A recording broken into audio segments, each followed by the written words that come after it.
Hi guys. Tonight we travel back tens of thousands of years, far beyond the reach of cities or even villages, to a time when the world itself felt half asleep under blankets of ice. The air tastes like iron and snow. Your breath crystallizes the moment it leaves your lips. You are a fragile animal in a landscape built to test the limits of endurance. And yet, somehow, your ancestors survived night after night, curled against the cold so sharp it could cut through bone. You probably wouldn't survive this one. So, before you get comfortable, take a moment to like the video and subscribe, but only if you genuinely enjoy what I do here. Tell me in the comments where you're listening from and what time it is for you. Now, dim the lights. The night hums with stillness. You stand in an ice age valley where the wind scrapes across frozen grass and distant glaciers groan in their sleep. The stars above look sharp enough to pierce your skin, and the Milky Way stretches from horizon to horizon like a pale road to nowhere. You pull your furs tighter and listen. Somewhere nearby, a mammoth shifts its weight, slow, patient, indifferent. You are small beneath that immensity, but that smallness is part of the calm. The cold becomes almost sacred when you realize it has ruled this place longer than any creature alive. Imagine being one of the first humans to greet such a night. Your world ends at the edge of firelight, and everything beyond that orange circle is mystery. Some of it curious, some of it hungry. The darkness presses close, filled with soft crunches of snow and the faint creak of ice in trees. Your own heart sounds loud enough to betray your location. Historians still debate whether Ice Age nights were darker or lighter than ours. Some argue that reflected light from snow and the lack of pollution made them glow faintly even beneath the stars. Others say the cold sharpened the void, creating a night blacker than anything you've ever known. Either way, you would have learned quickly that darkness is not empty. It's full of whispers, creaks, and unseen eyes. The mainstream understanding is that early Homo sapiens spread into frigid Europe and northern Asia roughly 40,000 years ago, encountering glacial winds that could drop temperatures below -20 degrees Celsius. Archaeologists have found evidence of their presence in places where even the wolves hesitated. To survive there, they didn't just need tools, they needed a philosophy of warmth. A quirky but telling detail emerges from some ancient hearth sites. Layered ash deposits several centimeters thick, suggesting that fire was not just for cooking but for sleeping. People raked warm ash beneath them as insulation, like a primitive electric blanket that glowed instead of buzzed. When the heat faded, someone would stir, add more wood, and keep the rhythm going. You can almost hear the soft sigh as warmth returned to stiffened limbs. You squat by such a fire now. The flames hiss and spit resin, scenting the air with pine and animal fat. Each spark feels like an act of defiance against extinction. The cold waits outside the light, patient. You hold out your palms and study the contrast, the red glow of blood just beneath your skin against the white-blue frost creeping along the edges of your shelter. The sky above ripples faintly with green aurora. It's strange to think of beauty existing in such cruelty. Yet here it is, silent curtains of light dancing across a ceiling of frozen air, reflected in the glassy eyes of your companions. You all watch it for a while, wordless, because language itself still feels young and fragile. Perhaps you grunt, gesture, smile faintly. In this stillness, sleep comes not from comfort, but from exhaustion. When your eyelids start to droop, you shuffle closer to the fire. The ground beneath you is a mosaic of frost, soot, and crushed bone, evidence of countless nights before. You press your side against the bulk of another sleeper, maybe a sibling or a fellow hunter. Warmth leaks from one body into the next until, for a few hours, you all form a single creature of breath and heartbeat. Historians still argue whether early humans experienced sleep in the same consolidated way we do now. Some evidence suggests it was segmented 2 or 3 shorter sleeps, divided by moments of wakefulness to tend the fire or watch for predators. If so, you might wake at midnight, stretch stiff legs, and stare into the embers while your companions snore. The fire's heart pulses orange and gold like a living thing. You feed it a branch, listen to the sap hiss, and feel the heat lick your face. You might think survival like this would harden people, but what it actually bred was tenderness, the kind born of shared dependence. You couldn't afford to hate the person beside you when their warmth might save your life before morning. Each night became a quiet contract of mutual trust. I keep the fire alive, you guard my sleep. The cold tries to enter you through every pore. Your breath fogs, and frost gathers in your eyelashes. You pull a wolf pelt up to your chin, its musky scent mixing with smoke. The sound of the wind outside is steady now, less like a threat, more like a lullaby composed by the earth itself. You feel your pulse slowing, your thoughts melting into the rhythm of crackling wood. One last glance beyond the glow, something moves out there, maybe a shadow of a reindeer herd or a predator that caught your scent. But the fire draws a circle of safety, invisible but absolute. You exhale, you drift. The cold is still there, waiting, but it can't reach you tonight. And as you sink into the half-dream of early humanity, the strangest realization comes. This is peace. Primitive, fragile, temporary, but peace all the same. The world may be ice, but inside your small sphere of light and breathing bodies, there is warmth, there is continuity, there is life stubbornly refusing to end. Tomorrow you'll move again, searching for better shelter, for food, for something like comfort. But for now, you let the night claim you, just as your ancestors did, wrapped in fur, guarded by flame, trusting that dawn will come before the cold does. You wake to the sound of air moving through stone.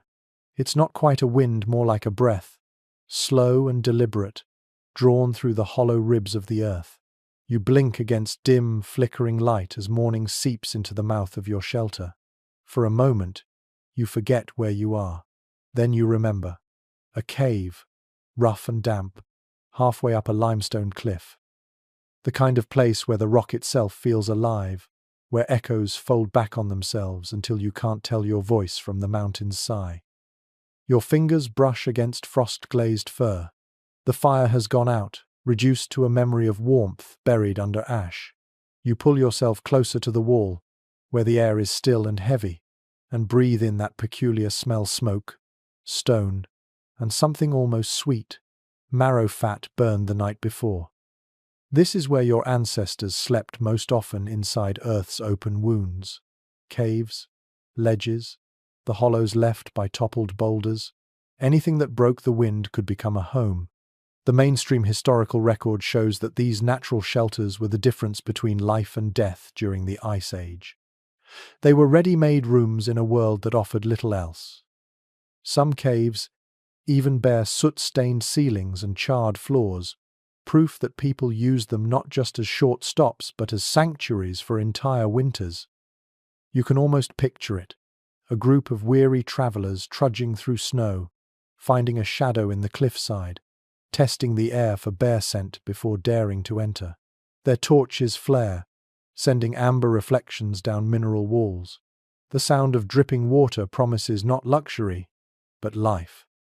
There's something deeply human about the instinct to crawl into a hollow and claim it.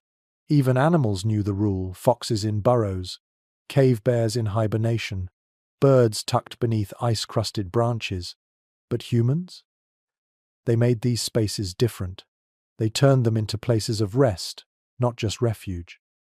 Some archaeologists believe that the arrangement of fires, bones, and sleeping spots in ancient caves hints at early social order: elders near the warmest center, hunters along the edges, children tucked between adults for safety.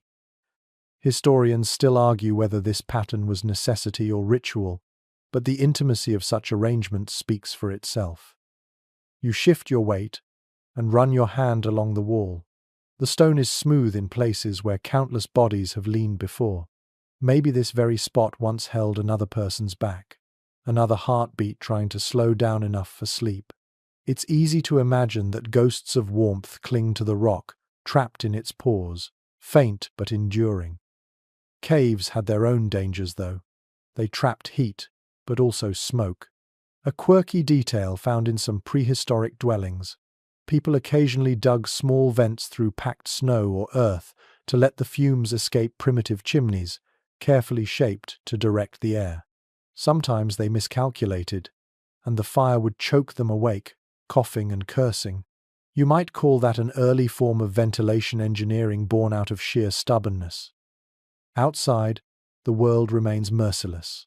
The wind screams down the valley, dragging snow like knives. But inside, your breath sounds thick and private. You can almost hear the tiny drip of water freezing as it falls. This rhythm, the thaw, the freeze, the slow accretion of ice crystals on rock, was the Ice Age lullaby.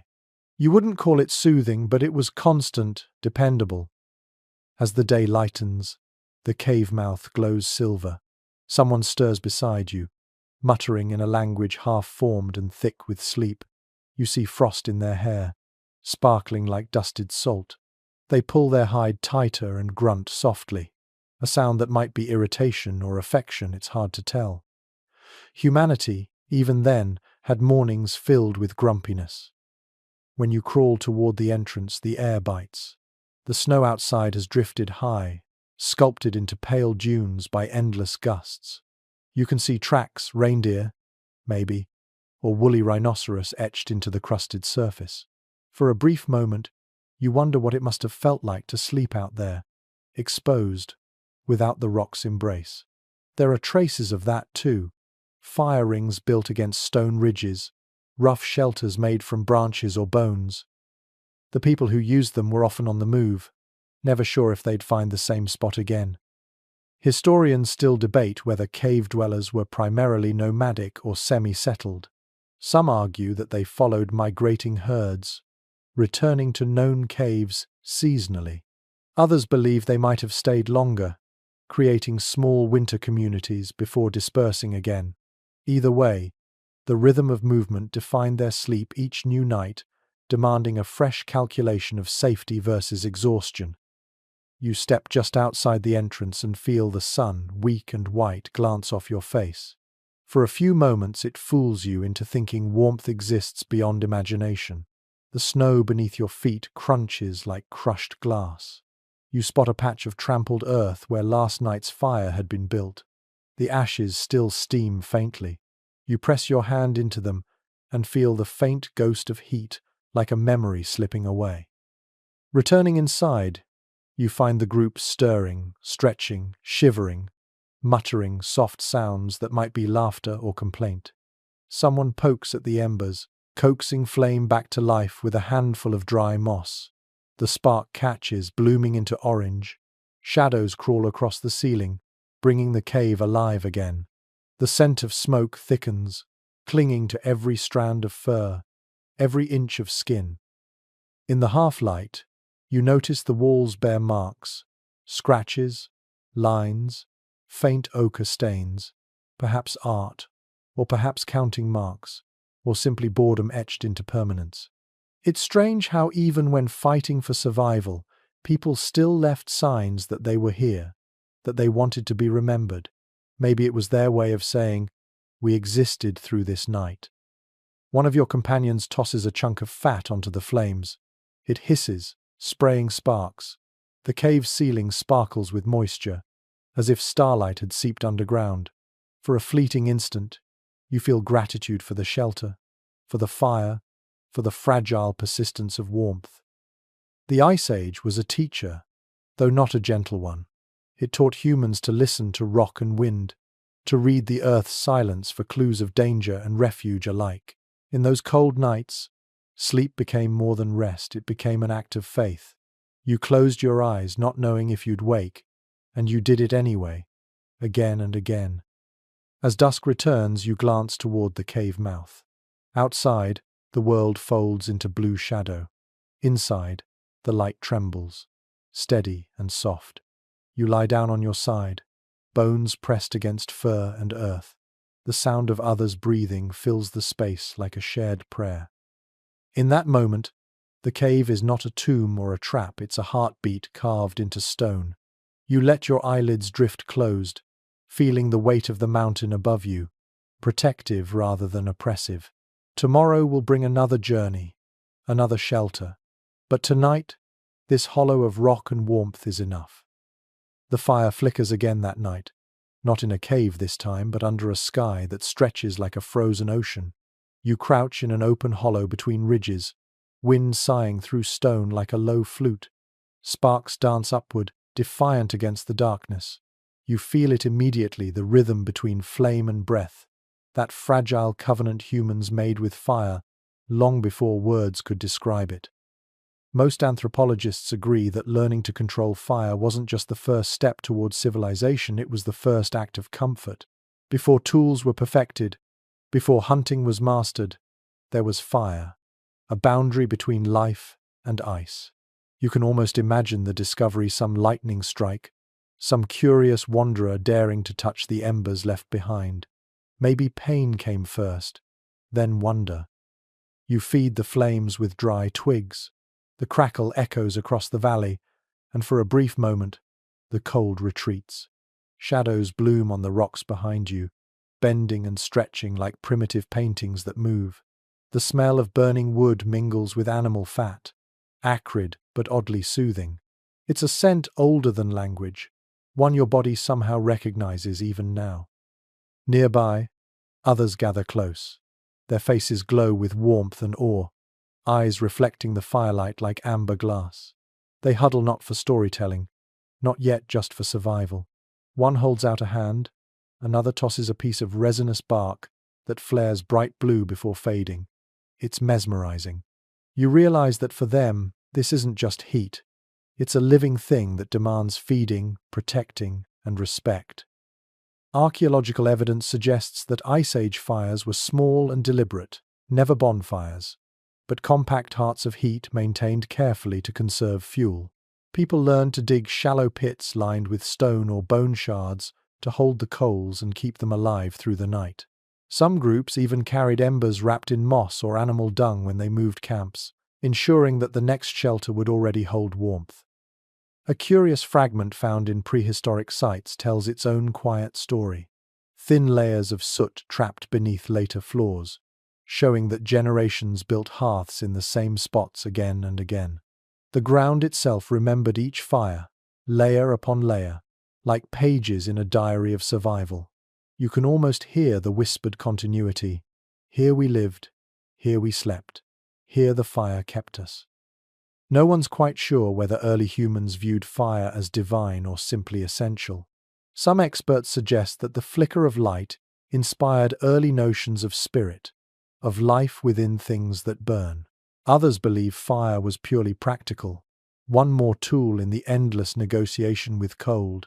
You can't help thinking it was both.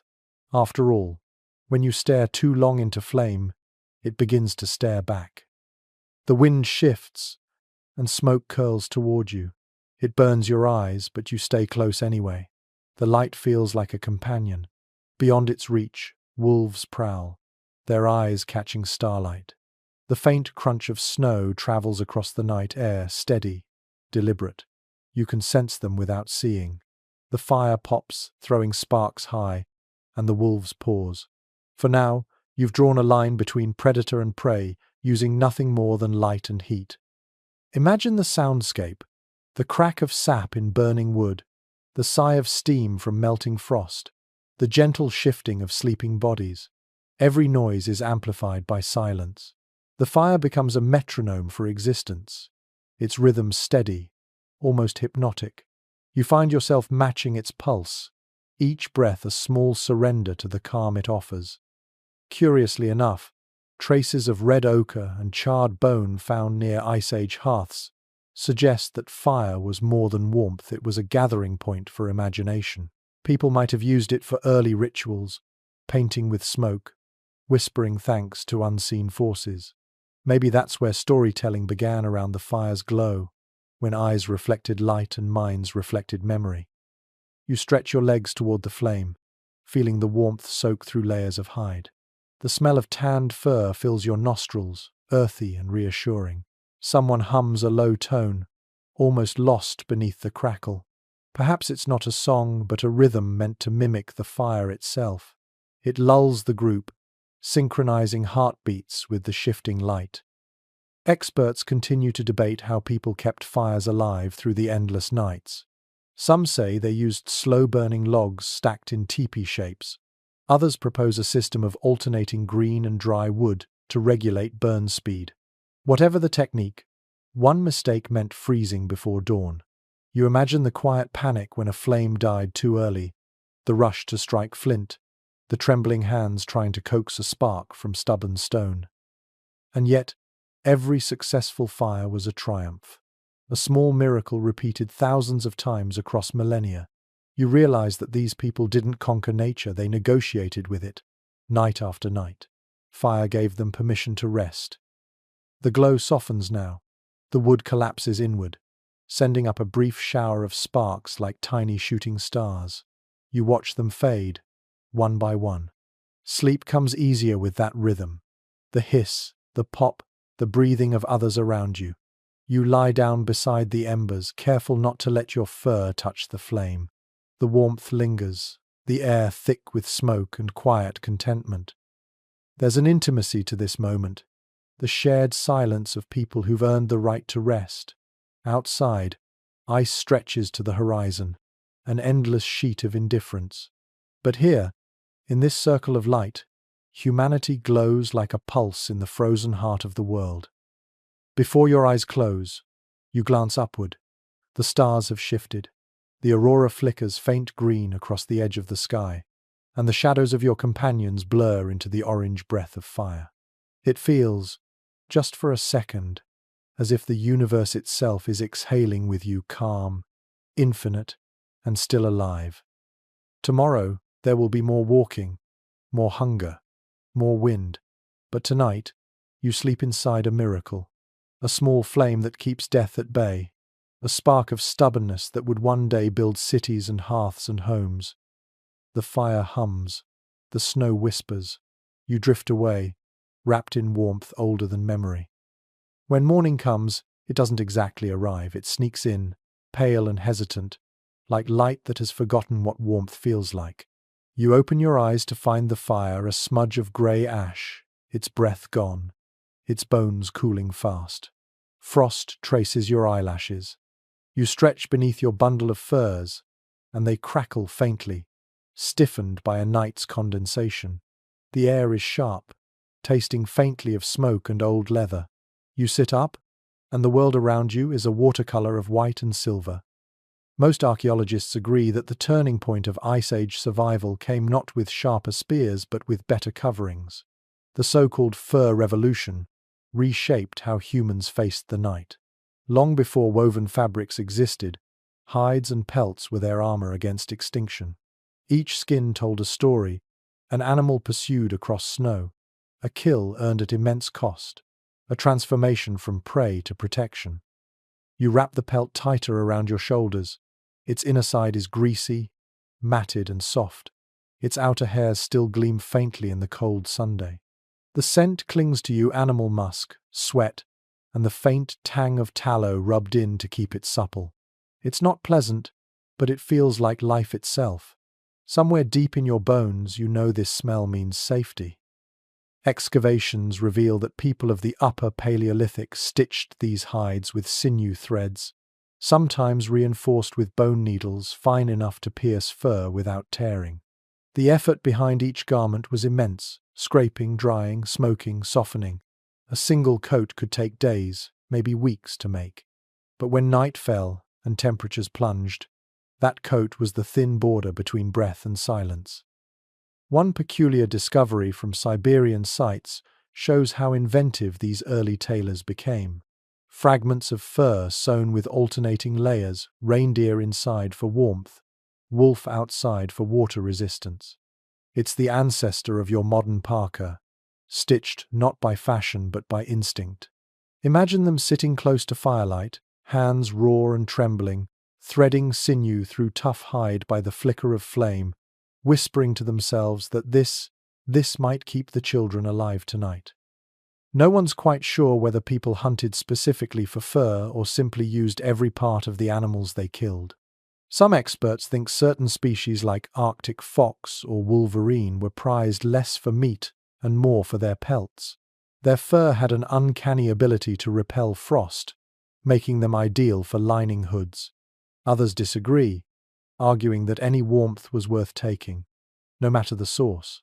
The debate endures, caught somewhere between necessity and craft. You shift your weight and feel the layers you're wearing. Inner furs lined with soft hide, outer cloak tied with a bone clasp, boots packed with dry grass for insulation. It's cumbersome, but comforting.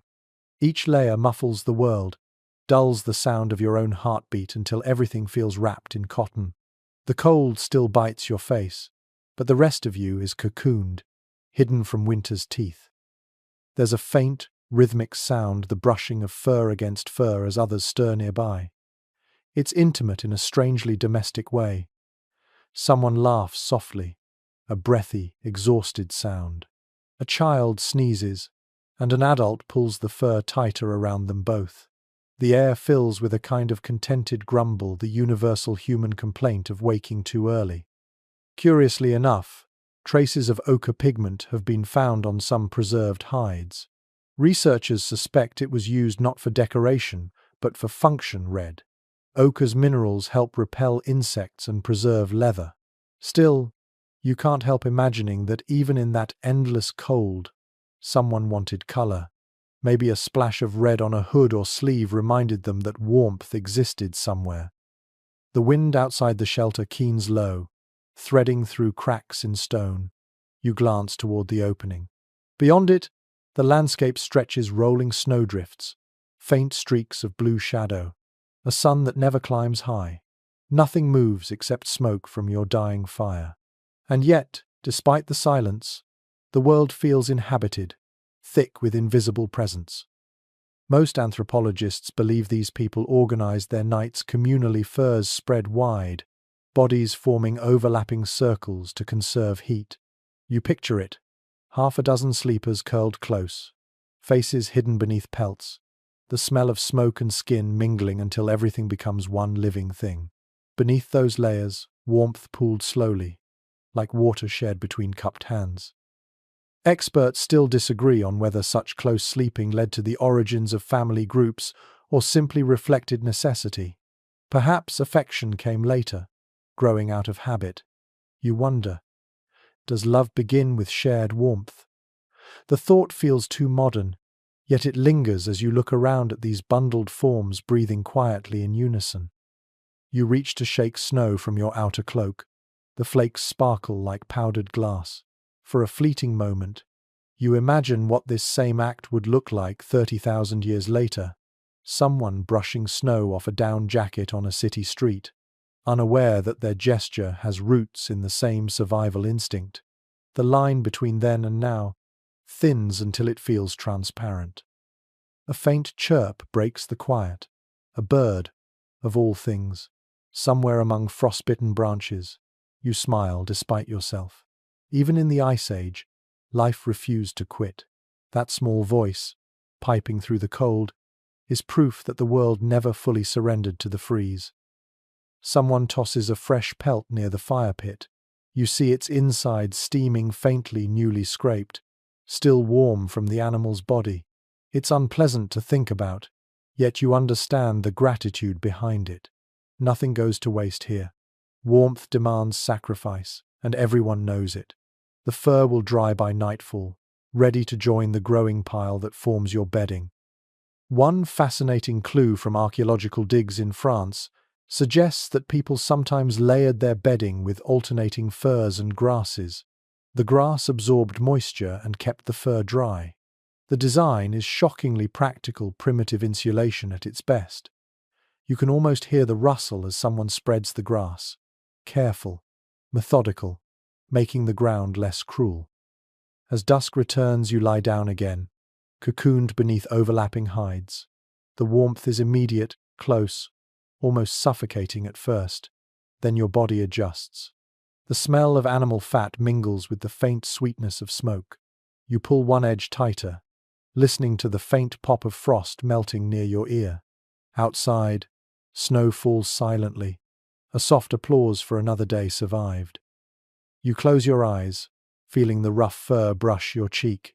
There's no softness here, but there is security, the kind that comes not from luxury but from endurance. Beneath these furs the night can't find you. Not easily. You smile at that thought, and the sound is swallowed by the dark. The night grows colder again, sharper, as if the world itself has forgotten mercy. The stars blink through a veil of frost haze, and your breath curls into ribbons of mist that vanish almost instantly. Around you, the camp is a patchwork of firs, smoke, and faint murmurs. Everyone is lying close now, so close that individual boundaries have disappeared. Most anthropologists agree that Ice Age people didn't just share warmth by accident, they mastered the physics of proximity. When the temperature fell below survival limits, human bodies became heaters, organic furnaces powered by food, fire, and faith in each other. What you might call cuddling today was a tactic back then, one that balanced affection and calculation in equal measure. You lie wedged between two companions, the press of shoulders and knees forming a cocoon. The heat radiates slowly, pooling between bodies, trapped under layers of fur. There's a rhythm to the breathing, a rise and fall like waves on some forgotten sea. It feels almost hypnotic, the sound of survival orchestrated through flesh and bone. Curiously enough, evidence of this practice survives not in words, but in bones.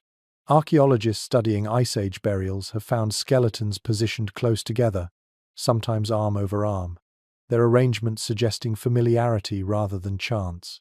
Whether they were kin or companions, no one knows. Some researchers propose that these postures reflect habitual sleeping positions, preserved in death as in life. Others see ritual or mourning. The truth may be both intimacy born of necessity, honored even in the grave. The fur over you is heavy, smelling faintly of musk and smoke. Beneath it, warmth builds until you can feel moisture gathering in the fabric. Someone shifts beside you, muttering softly in their sleep, the sound halfway between a sigh and a growl. You smile into the dark. Even in this brutal world, there's something achingly human about the noises of sleep. Restless, imperfect, tender. Excavations in northern Europe show hearth arrangements surrounded by concentric circles of sleeping spaces. The closer to the fire, the older or more fragile the sleeper likely was. Younger hunters occupied the outer rings, guarding the warmth and the rest of their kin. It was a simple geometry of care, dictated by practicality. But within that circle, warmth was a shared language. You shift slightly, your arm brushing another's hand. The contact startles you at first. It's cold, rough, but it lingers, grounding you. In this world, touch is not a luxury. It's information, a reminder that someone else is alive, breathing, fighting the same battle against the same night. There's an old notion passed among scholars of human behavior that communal sleeping shaped the first feelings of trust. Lying beside others required surrender. You closed your eyes while they watched over the fire, and they did the same when it was your turn. That pattern of exchange, repeated thousands of nights across generations, might have been the origin of something we'd later call society. A peculiar hint of this intimacy shows up in traces of smoke residue on fur linings and tools. Some hearths contain multiple fire pits, each smaller than a campfire would need to be. Experts suggest these pocket fires were for pairs or small groups, personal warmth stations where companionship and practicality blurred. The image is almost domestic. 2 or 3 people huddled around their own flickering core of light, whispering softly before sleep. No one's entirely certain how close those early communities grew beyond survival. Some scientists think affection and emotional attachment were byproducts of cold itself, that people who depended on each other for warmth formed deeper bonds simply through repetition. Others argue that the connection was spiritual long before it was practical, that sharing heat symbolized life shared. The debate is ongoing, yet every trace left behind feels intimate. The soundscape of night is quieter now. Snow muffles everything, even breath. You can hear your pulse in your ears, steady and calm. Beneath the layers of fur, the mixed scent of skin, smoke and tallow blends into something strangely comforting an ancestral perfume of endurance. You imagine this same scene repeating across the world, in the valleys of France, the steppes of Siberia, the high plains of what is now Mongolia, small clusters of people curled together, trusting warmth more than distance. The same crackle of fire, the same low murmurs of the half asleep, the same unspoken gratitude that bodies even fragile mortal ones could outsmart the cold for one more night. Most researchers agree that this instinct survives even now. You feel it when you draw close to another person on a freezing night, when shared warmth makes you sigh with relief. The echo of those Ice Age nights lingers deep in our biology, a memory of closeness written into the nervous system itself. You shift again, feeling the steady pulse beside you. The body next to you smells of earth and smoke, alive and real. Outside, the cold presses like a weight, but in here, inside this web of breathing and shared heat, you can almost believe that winter has surrendered. A faint snore escapes someone at the edge of the group, low and steady. Another answers with a grunt. The rhythm of sleep fills the shelter. You close your eyes, sinking into that living warmth. Every heartbeat around you becomes part of one shared rhythm, one defiance. Tomorrow the group will rise and move again toward food, towards safer ground. But tonight the cold stays outside, shut out by trust and proximity. You drift towards sleep knowing this. In the Ice Age, warmth was love, and love was survival. The night never truly ends in this age, it only dims and brightens, as though time itself is caught between breaths. You wake to the faint hiss of wind sneaking through the cracks of your shelter. The fire beside you has fallen into a dull red glow, its heart still pulsing, refusing to die completely. You stir, shoulders aching from the stiffness of sleep, and reach for a stick to prod the embers. A soft burst of light rewards your effort. Sparks leap, scatter, and fade into the smoky air. The smell of char and resin greets you like an old friend. You feed the embers with a handful of dry moss, then another of twigs. Slowly, the small pit brightens again, a heartbeat reawakening. Archaeological findings indicate that Ice Age survival often depended not on creating fire from scratch each night, but on keeping one alive. Firemaking was difficult and slow. Flint and pyrite needed to strike at just the right angle, with tinder dry enough to catch. Many groups learned to carry fire with them, preserving embers like sacred seeds wrapped in bark, dung, or moss. You can almost picture a traveler blowing softly into a small bundle, coaxing a faint orange glow back into flame. A curious practice discovered at Upper Paleolithic sites supports this. Shallow hollows dug near sleeping areas, each filled with layers of ash and charcoal, sometimes capped by a slab of stone. These were not for cooking but for preservation, tiny fire vaults built to trap warmth overnight. In the morning, a single breath could bring them back to life.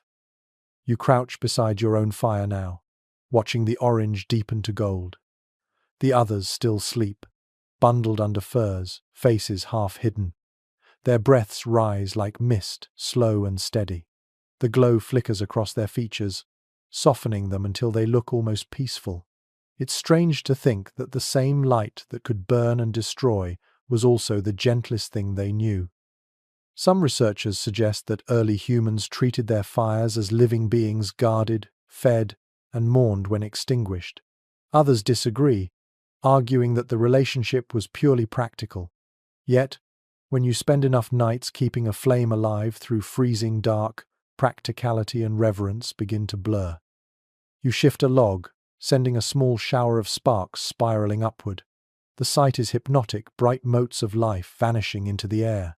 You blow gently on the coals, and the fire responds, crackling with gratitude. For a moment, you feel like a god of warmth, but one utterly dependent on the fragile magic you've kindled. One fascinating trace found in prehistoric hearths reveals the human struggle for efficiency. Alternating layers of different woods, birch for quick heat, pine for lasting embers, willow for smoke control. It's not random. It's an ancient form of thermal engineering, learned through endless trial and error. You imagine the quiet satisfaction of mastering that pattern, of seeing your fire last longer than the cold expected. Outside, snow falls again, thick and deliberate. The wind hums in the distance, but here, within the flicker's reach, you're untouched. The air feels heavy, thick with wood smoke and the faint sweetness of fat that once dripped into the ashes. You reach toward the warmth, palms glowing red in the light. The sensation is almost holy. No one's quite sure how many nights in a row these early wanderers could go without losing their flame. Some anthropologists think they traveled in shifts, one carrying the embers while others hunted or scouted. If that fire went out, the group might spend hours or days trying to rekindle it, exposed to the wind the whole time. It's hard to overstate the desperation that must have come with watching the last wisp of smoke vanish into nothing. A single mistake, forgetting to shield the coals, leaving too little ash, could mean frostbite by dawn. And yet, humanity learned persistence from this. Each glowing pit of embers became a teacher. Patience, timing, devotion. The lesson burned into memory as deeply as any scar. You add another branch. The flame leaps higher, and for a moment, the entire shelter glows amber. You can see the marks on the stone walls, smudges of soot from countless nights before. The patterns look like fingerprints of survival, or perhaps like small constellations made by hands. It's easy to forget how much thought went into something as simple as keeping a fire alive. You'd think survival was chaos and instinct, but it was also calculation. Each ember required management, tending, cooperation. You could sleep only if someone stayed awake to guard it. Most likely, that duty rotated, each person trading warmth for vigilance in turn. Evidence from sleeping site layers suggests this pattern. Alternating patches of ash and footprints, as though someone got up regularly to stoke the flames. That rhythm might have divided the night into quiet intervals: wake, feed the fire, glance at the stars, sleep again. The kind of schedule modern humans might envy for its simplicity. The scholar in you wonders, did they dream about fire? Did the glow creep into their half-conscious thoughts? Maybe they saw it as a living boundary between death and dawn, and their dreams were filled with its colors. Or perhaps they dreamed of nothing at all, just warmth. A sensation so rare, it needed no imagination to make it beautiful. You look at your companions. One turns in their sleep, mumbling. Another pulls the fur higher, instinctively drawing closer to the fire's light. The room feels smaller now, safer. The outside world, the glaciers, the beasts, the vast indifference has retreated for a while. You lie down again, letting your back face the heat. The warmth seeps through hide and skin, soft and steady. The fire whispers as it burns, a private language between flame and air. You feel your eyelids growing heavy, the orange glow pulsing behind them. The world outside can freeze if it wishes. Inside, the ember lives on. Its small defiance glows brighter than the stars. Tomorrow, someone else will wake and feed it again, and the night will yield just a little longer. Humanity's first inheritance wasn't land or tool. It was this ritual, to tend, to guard, to keep the warmth breathing. The sky outside has turned the color of bruised silver. The wind has not rested in days. It moans softly through the ribs of a great carcass, a mammoth skeleton half buried in snow, its bones jutting from the earth like the remains of a cathedral built for giants. You and your kin move slowly around it, studying the pale arches of ivory that curve against the horizon. Most archaeologists believe these bones were not just leftovers of hunts, they became the scaffolding of life. In the endless tundra, where trees were scarce and stones frozen fast, mammoth bones served as pillars, doorframes, and rafters. Excavations across Siberia and Ukraine reveal entire shelters fashioned from them. Tusks arched overhead, ribs interlocked, hides stretched taut across the frame like walls of living skin. The design was ingenious, efficient, and hauntingly beautiful. You stand now before one such shelter. The entrance is low, a narrow gap covered with overlapping skins that move gently with the wind. Inside, The light changes, filtered through layers of hide, until it becomes soft and amber, like candlelight diffused through flesh. The air smells of bone dust, grease, and smoke. It's not pleasant, but it's warmer than the storm outside. A curious discovery made at the Mezirik site in Ukraine shows that some of these bone huts were meticulously arranged, tusks placed in symmetrical arcs, mammoth skulls forming a foundation circle. Researchers even found traces of pigment splashed across the interior, perhaps decoration, perhaps ritual. Whatever its purpose, it proved that even in a world of ice and death, humans built homes with care, not chaos.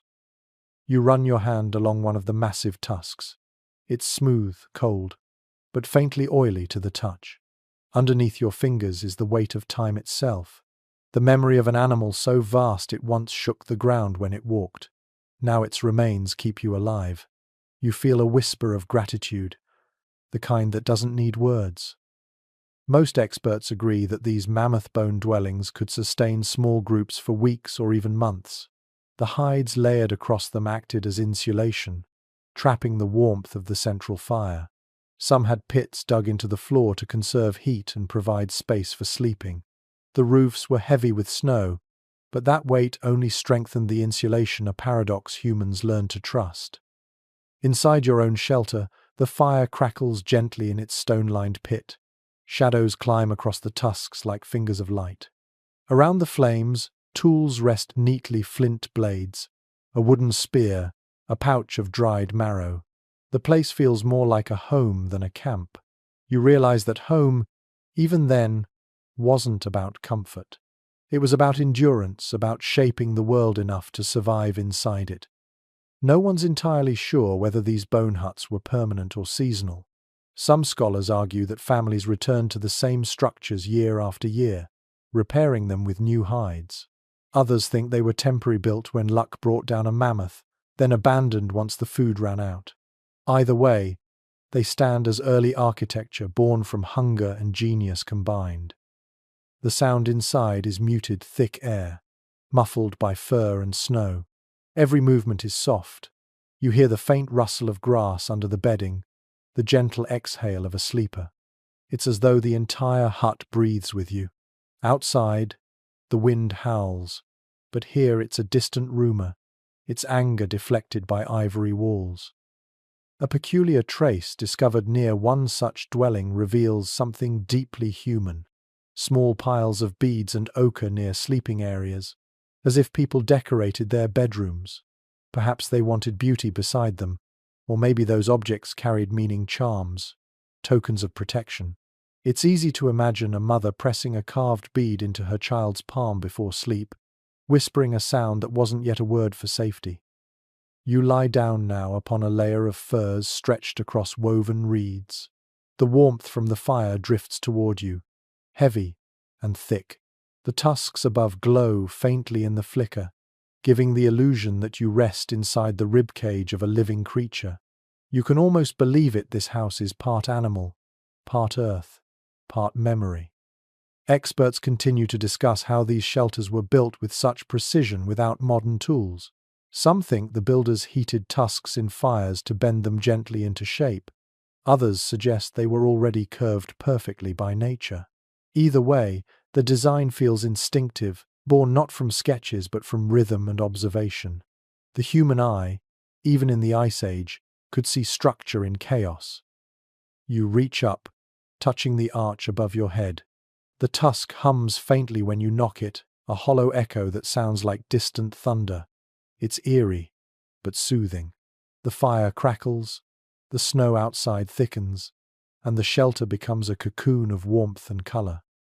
Curiously enough, residue analysis on mammoth bone walls has shown traces of smoke and fat, evidence that people smeared them with animal grease to seal out drafts. You picture the process, hands gloved in hide, spreading the slick substance over ivory until the surface gleamed. It must have smelled terrible, but inside, the air stayed still and warm. Someone stirs near you. A child whimpers softly, then quiets as another body shifts closer. The crackling fire fills the silence again, joined by the occasional snap of freezing wood. You can feel the heat radiating from the pit, washing over your face in waves. As you drift towards sleep, your eyes follow the curve of the tusks upward. They meet at the top, crossing like arms in prayer. The flicker of firelight plays along their length, painting them gold for a heartbeat before fading to shadow. For a brief moment, you see something almost sacred in the shape, a kind of cathedral made not for gods, but for survival itself. Tomorrow, you'll wake to the same endless white horizon, to the same hunger, the same cold. But tonight, inside this strange house of bones and skin, you are warm, and that is enough. You close your eyes, breathing in the scent of smoke and ivory. The walls creak faintly, as if the mammoth spirit still moves within them. Maybe it does. You sleep inside its memory, protected by what once was strength made flesh. Outside, the wind roars again, but you no longer hear it. Inside the bones, you are home. Snow swirls like dust from a broken sky. The wind moans low across the plain, sweeping against your shelter of bone and hide, and still the cold seeps in persistent, clever, almost sentient. You huddle closer to the fire and feel its breath on your face, soft but finite. Even here, in this careful nest of tusks and furs, warmth feels temporary, as if the universe keeps reminding you how small your flame really is. And then someone does something unexpected. They step outside into the storm, gather snow in their hands, and pack it against the walls. You almost shout a reflex against what seems like madness, but you stop, because when they finish, the wind's whistle fades to a hush, and inside the shelter, the air stills, as though wrapped in silence. Excavations in northern Eurasia show traces of this astonishing logic. Snow packed along outer walls, layered deliberately. What looks suicidal at first, burying a home under ice, was brilliance in disguise. Compact snow, dense and dry, insulates against both wind and heat loss. The colder it became outside, the warmer it stayed within. Early humans discovered that the very thing that killed could also protect. Most researchers agree this discovery probably came by accident, perhaps during a storm so brutal that snow drifted naturally over a shelter and the people inside noticed, come morning, that it had saved their lives. From that moment on, the lesson was never forgotten. You didn't always fight the cold.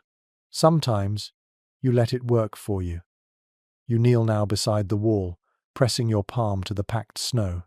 It's cold, yes, but the cold doesn't move, it stops here, halted by its own density. The firelight flickers against it, making the surface glow faintly blue. It's beautiful in a quiet, mathematical way.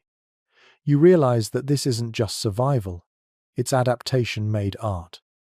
Curiously enough, a few Ice Age sites show circular depressions where snow and ice might have been intentionally shaped into low domes, rudimentary versions of what you'd recognize centuries later as igloos. Scholars hesitate to draw direct lines between these and the Arctic peoples who perfected such designs millennia afterward, but the resemblance is tempting. You can almost see the connection, a lineage of logic carved through snow and time. Inside your shelter, the air smells faintly of wet hide and wood smoke. The damp makes the fur heavy, but it also seals in warmth.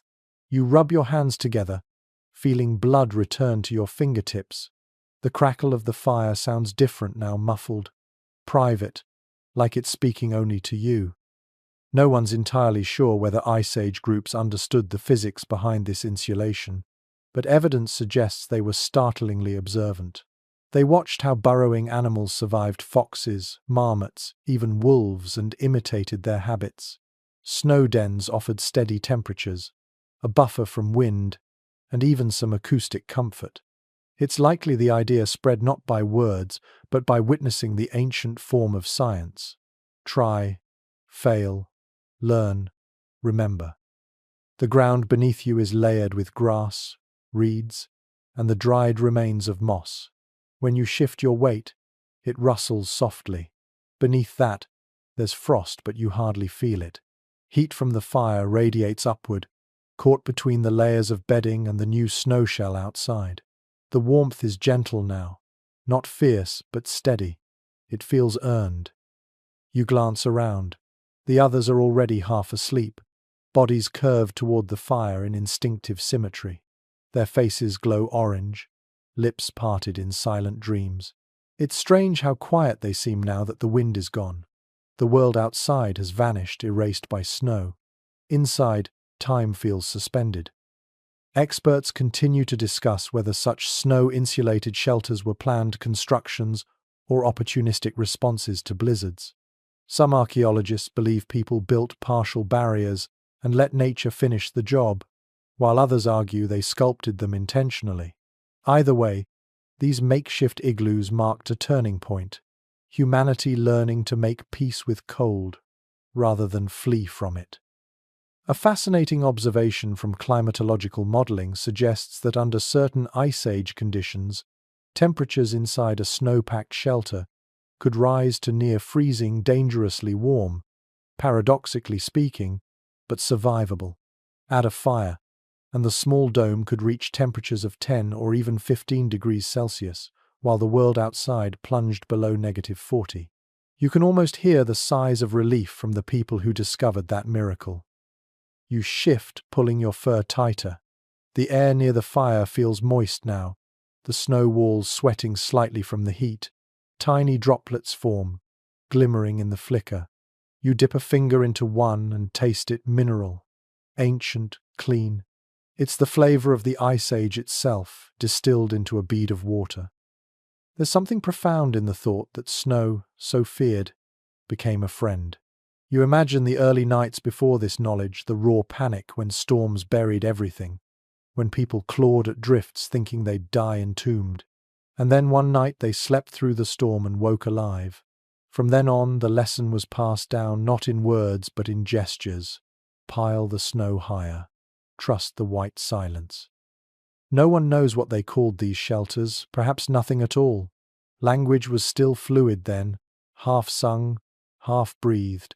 But maybe they had a sound for it, a soft hum meaning safe, or still, or home.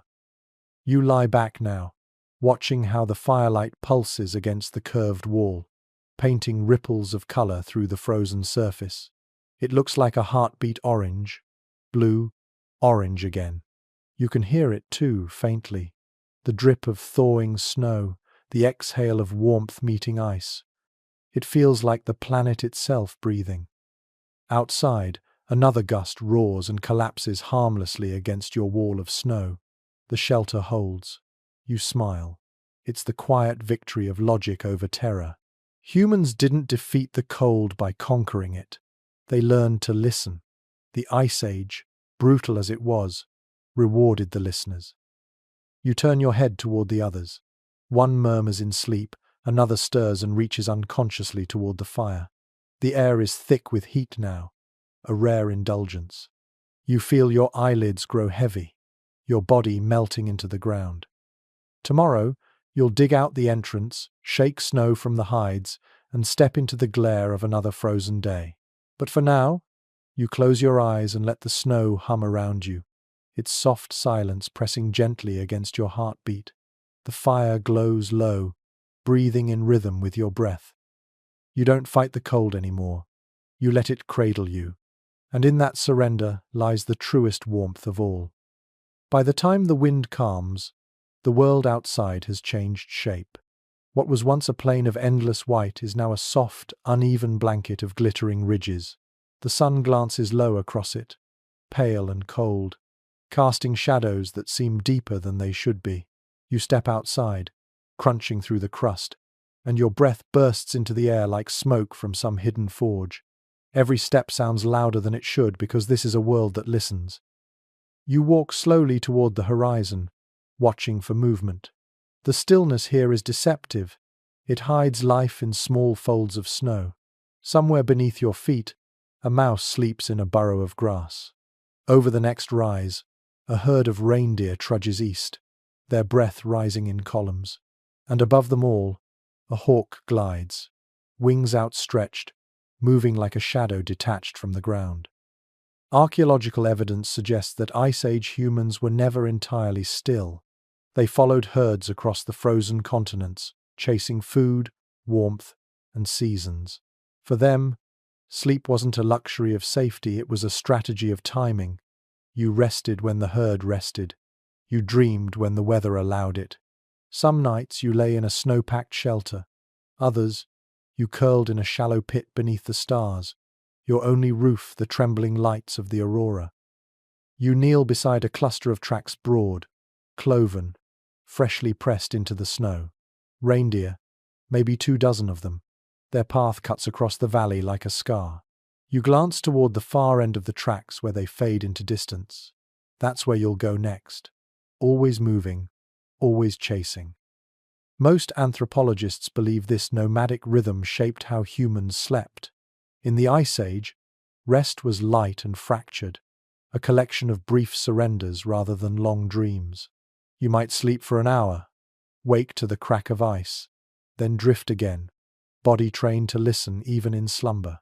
The pattern is echoed in some modern hunter-gatherer societies, polyphasic sleep, they call it now, though back then it was simply what worked. You remember last night's warmth, the quiet breath of the fire, the soft whisper of snow against the walls. It seems impossibly distant now. The cold gnaws at your fingers through layers of hide. Still, you move. Because in this world, stillness is death. Curiously enough, remnants found at Ice Age campsites show signs of repeated abandonment, fire pits left half-burned, tools scattered mid-use. It suggests people moved fast when opportunity came, or when danger drew close. Sleep wasn't something you returned to. It was something you carried with you, tucked behind your eyes, waiting for a chance to unfold. You find a shallow hollow near a ridge where the wind's bite is gentler. The group gathers there, setting down bundles of meat and fur. You scrape away snow, pack dry grass beneath, and light a quick fire. Its warmth is modest, a fragile flicker against the vast blue day. No one speaks much. The language of exhaustion is universal: low grunts, half smiles, the quiet clatter of tools. One person checks a spear point, another massages frostbitten fingers. The smoke rises lazily, thin and silver, twisting into the pale sky. Experts continue to discuss how these nomads coordinated their rest cycles. Some argue that they rotated sleep within the group, a few staying awake to watch for predators while others drifted off. Others suggest communal naps timed with animal movements. When the reindeer lay down, so did the hunters. It's a rhythm so practical it feels poetic. Rest and rise as the world does. You lie back for a moment, eyes closed. Beneath you, the earth hums faintly, a vibration carried through frozen soil. The sound could be wind or distant hooves, it's impossible to tell. Either way, it's a lullaby of motion. You could almost drift off right here, under the weight of the sky. A peculiar clue from some burial sites shows the fatigue of this lifestyle etched into bone. The joints of Ice Age travelers display signs of strain and cold stress. And yet, their teeth, oddly enough, bear polish patterns suggesting shared meals and occasional indulgence. Cooked fat, roasted marrow. Even in exhaustion, they found pleasure. You imagine them dozing beside the fire after a hunt, bellies full, hands still greasy from the feast. For a few heartbeats, they felt rich. You glance up. Clouds gather to the north, thick and grey, another storm coming. You know what that means. Short sleep, long march. You can already feel the pressure in the air, that peculiar stillness before snow falls. You begin to pack the furs tighter, your movements automatic. Most scientists agree that Ice Age humans carried their bedding as bundles of layered hide and grass, rolled into cylinders strapped across the shoulders. Light enough to move, thick enough to matter. Each carried warmth like a snail carries its shell. You can picture the line of travelers, small figures against an ocean of ice, each bearing their own fragile fragment of home. As you walk again, snow begins to fall, first as soft powder, then heavier flakes that sting your cheeks. You pull your hood lower, breath rasping against the fur lining. The fire you left behind disappears. swallowed by the white. Around you, the world narrows to sound.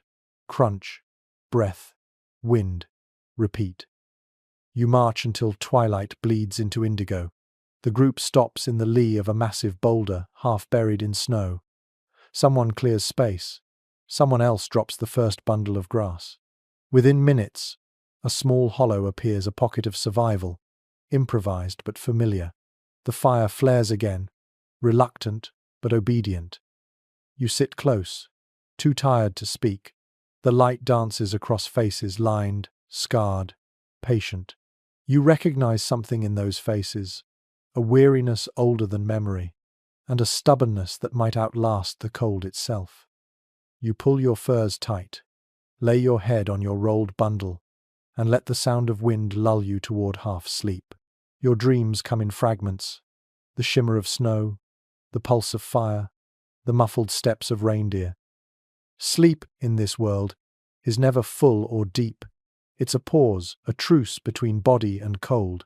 You learn to take it where you can, how you can.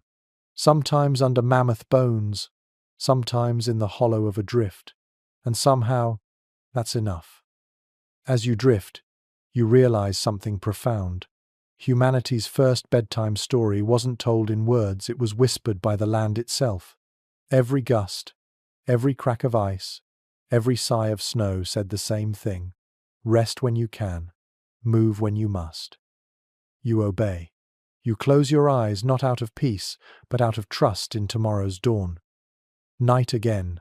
The horizon fades to charcoal as the last shimmer of daylight slips away. Above, the sky unravels into ribbons of pale green and violet, the aurora stretching across the vault of heaven like a giant's breath frozen mid-motion. You stare up from your nest of hides, half mesmerized, half uneasy. The air hums faintly, a vibration that seems to come not from the wind but from the light itself. You close your eyes and let the glow wash over you. Beneath your lids it pulses softly, like the fire you left behind earlier. Sleep drifts near, but it's restless, full of colors and echoes. Dreams come differently here. They aren't stories, they're sensations, flashes, voices carried by the cold. Most cognitive scientists believe that our ancestors dreamed as vividly as we do, maybe more so. The human brain, even then, needed its nightly release. And when you live surrounded by death and distance, imagination fills the silence. It's likely that those first dreamers saw more than memory, they saw messages, warnings, omens, comforts. The dream was their warmth when no other fire remained. You turn on your side, watching the shadows move along the snow wall. The fire is smaller tonight, deliberately so, wood is scarce. Its light flickers, soft as breath. The others are already asleep, curled beneath their furs, faces half hidden. The sound of breathing merges into a low, rhythmic hum. A curious fragment of soot found in Ice Age caves shows that people sometimes positioned fires deliberately to project shadows on the walls. Whether they knew it or not, they had invented the first cinema of light and movement. The glow would throw shapes, dancing hands, flickering flames, sometimes the outlines of hunters or beasts painted long before. It's easy to imagine those shadows coming alive in half-dreams, merging with the mind's inner theatre. You watch now as the fire plays the same ancient game. Shadows leap across the tusks, merge, dissolve, reappear. For a moment, they look like running mammoths, then like people reaching toward the sky. Your brain fills in the gaps, painting its own stories. The cold outside becomes a myth. The danger turns into dream. Experts continue to discuss whether Ice Age people used dreams for guidance or comfort. Some evidence from burial goods and cave art suggests that visions carried authority. Hunters painted the animals they hoped to meet. Mothers traced outlines of hands as prayers for safety. Others think dreams were simply the byproduct of exhaustion, flickers of memory processed in the fragile warmth between waking and freezing. Either way, those nights bred imagination. You shift closer to the fire. The warmth on your cheek fades in and out as the flame wavers. For a heartbeat, you think you hear something beyond the wind, a soft rustling, too rhythmic to be random.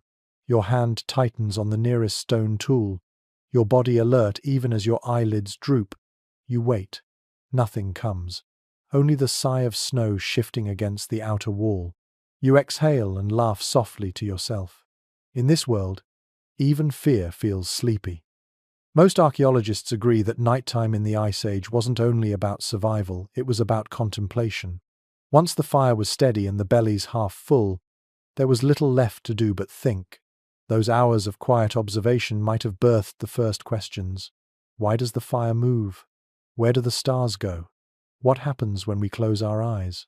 You, too, wonder, half awake, half adrift, what the first human to dream of warmth must have felt when they woke still cold. You lie back, the fur rough against your skin. The smell of smoke clings to your hair, your hands, your breath. It's a scent you no longer notice until it fades. And when it does, you feel uneasy, too clean, too exposed. The fire's odor means life. Without it, the air smells of death. A faint hissing interrupts your thoughts. You glance at the fire sap popping in the wood.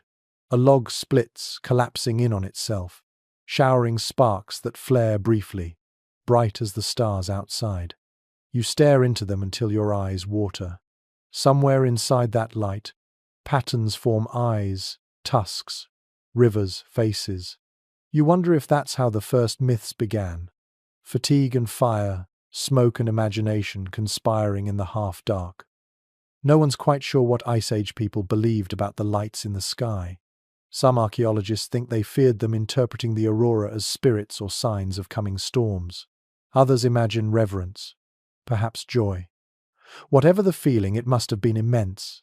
To lie beneath a sky that seemed alive, flickering in colors no fire could match. You open your eyes again. The aurora is stronger now, its light leaking through the snow walls and turning the shelter into a dim cathedral of shifting green. The glow mingles with firelight until it's impossible to tell which one breathes and which one burns. The sound is still that soft hum, a vibration that seems to travel through your ribs. Curiously enough, modern researchers have recorded faint electromagnetic sounds that accompany auroras, barely audible to the human ear, but perceptible as sensation. Perhaps your ancestors felt that same tremor and mistook it for the world speaking. You can understand why. In this silence, even your own heartbeat feels like a message. The warmth is steady now. You exhale slowly, eyelids heavy. The shadows move slower, gentler. The fire sighs as though tired too.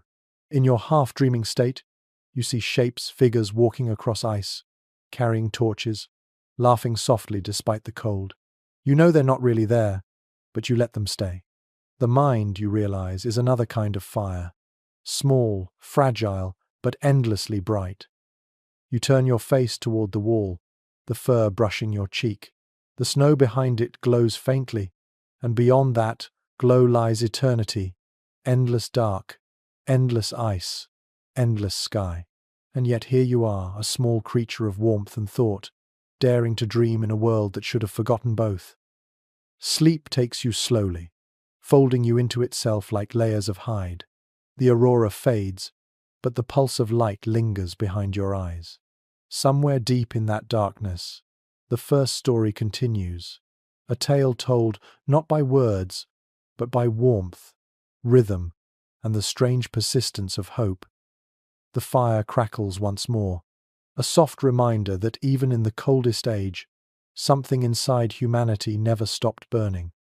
A sound wakes you long before dawn, a distant growl, low and deliberate, curling through the snow like smoke. Your eyes open to near blackness. The fire has burned down to embers, and the glow barely sketches the outlines of the tusks above you. Everyone else is still. Then, another noise, a faint crunch of footsteps just outside the wall. The hairs on your arms rise before your thoughts can catch up. You stay still, breathing shallowly. The wind presses a faint draft through the gaps in the hide wall. A shape moves outside, large, silent, circling. Wolves, maybe, or worse. The darkness beyond the fire's reach has teeth, and tonight, it's curious. Zooarchaeological evidence shows that Ice Age humans shared their world with predators more powerful than anything we can imagine today, lions bigger than any modern cat, dire wolves that hunted in packs large enough to challenge mammoths, bears that could break a ribcage with one swing. The night belonged to them. For early humans, sleeping meant trusting the thin veil of firelight to hold back the world's hunger. You slowly reach for a stone tool near your head. The surface feels cold, reassuring. Your pulse matches the rhythm of the creature's steps. It's close now, close enough that you can hear it sniffing the air, drawing in the scent of smoke, hide, and human skin. The sound is heavy, wet. Your breath freezes mid-exhale. Then silence. Long, impossible silence. Even the wind holds its breath. You count heartbeats 1, 2, 3, and then the crunch returns, fading away toward the ridge. The danger moves on. The shelter exhales with you. Someone stirs, mutters softly, and turns in their sleep. You let your body unclench, one muscle at a time. Curiously enough, fossilized footprints near some Ice Age campsites show overlapping tracks, human beside wolf. Some archaeologists believe this is evidence of cooperation, that wolves may have scavenged from human kills or even guarded camps in exchange for scraps. Others are skeptical, arguing that it's coincidence, one predator following another. Still, it's tempting to imagine an early truce forged from shared necessity.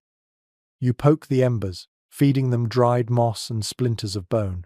The faint flame brightens, pushing shadows back just enough to breathe again. The smell of burning fat fills the air, thick and greasy but comforting in its familiarity. Light crawls up the walls, illuminating the edges of the shelter, the hung furs, the stacked tools, the faint gleam of ice on tusk. Most researchers agree that this nightly tension between safety and fear shaped human sleep itself. Our brains learn to hover between awareness and rest, to doze lightly, ears tuned to the smallest crack or whisper. Even now, thousands of generations later, that ancient vigilance lingers. You call it a nightmare, but it's really a memory of survival. You glance toward the opening. Snow drifts in faintly through a small gap, glowing silver in the half-light. Beyond, the landscape looks motionless, but you know better. Out there, somewhere, our eyes adapted to see through shadow, muscles tuned to silence. The world never truly sleeps. There's a rustle behind you, a child waking. Small, shivering, whispering a sound that might be your name. You pull them closer, wrapping your shared fur around their shoulders. The body against yours is warm and fragile, a reminder of what all this vigilance is for. The child's breathing steadies, their hand tucked against your chest. You listen to that rhythm until it lulls you too. Paleontologists have found skulls of Ice Age children, buried with carved animal figurines, lions, wolves, mammoths, objects that might have served as protectors in the night. Some scholars believe they represent a kind of empathy, a belief that to survive among predators, one must understand them, maybe even befriend them in spirit. You find that idea strangely comforting. Outside, a wolf howls. The sound is long, rising, mournful. Another answers, farther away, then another. The air trembles with their chorus. You close your eyes and listen, not in fear, but in awe. The howls echo through the valley, weaving through the wind, filling the night with a kind of wild music. You can almost feel it in your bones. Most anthropologists think these sounds shaped the first rhythms of human song. The ululation of wolves, the hum of wind, the crackle of fire together, they became the first lullabies. Maybe even tonight, some instinct in you recognizes that melody. The line between predator and partner blurs when both are lonely for warmth. You toss another stick into the fire.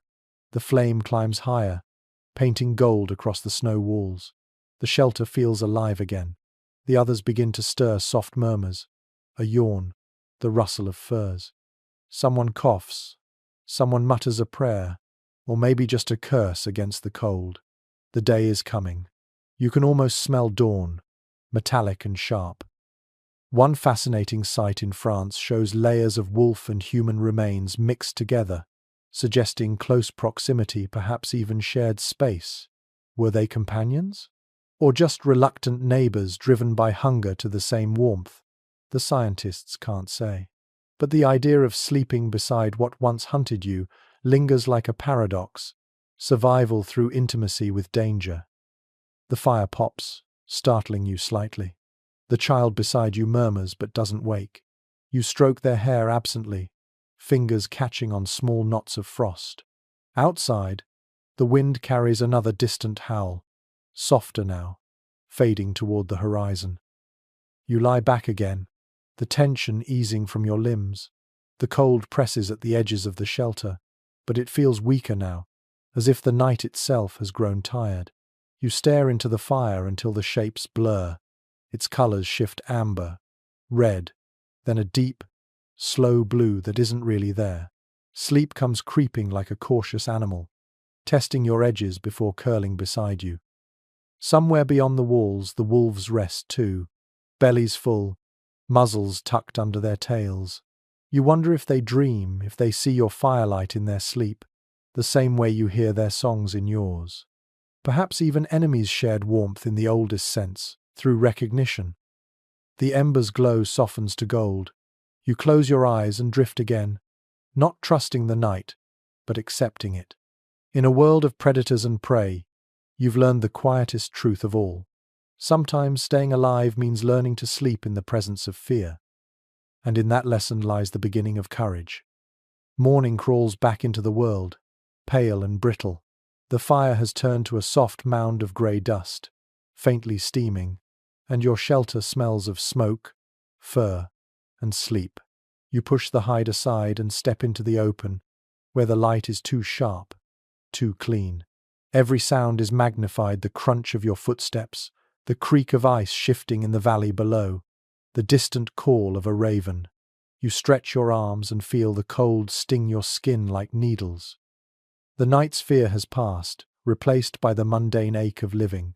Yet, as you scan the horizon, you can't help but think about where you'll sleep next. Because out here, rest isn't routine, it's a craft. Archaeologists have unearthed impressions in ancient sediments that reveal the first true human beds. Beneath rock ledges and inside caves, they found layers of grass, reeds, and leaves carefully arranged, topped with furs.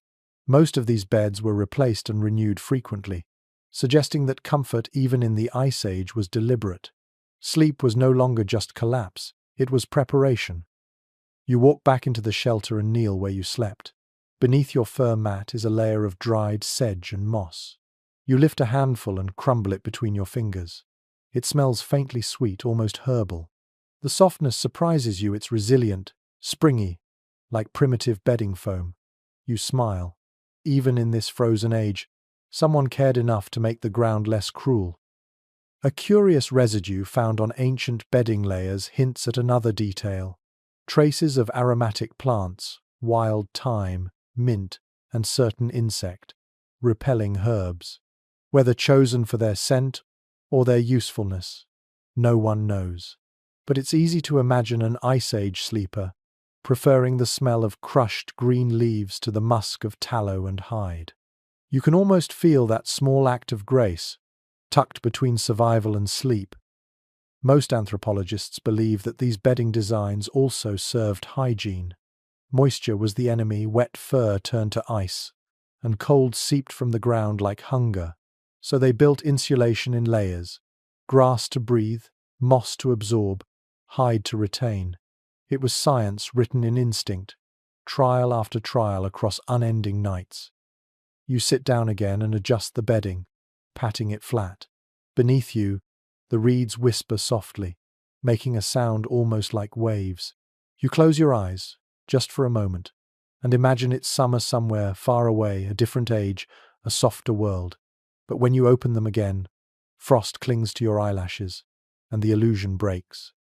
One excavation in South Africa uncovered what may be humanity's oldest known sleeping site, over 200,000 years old. The layers told a story.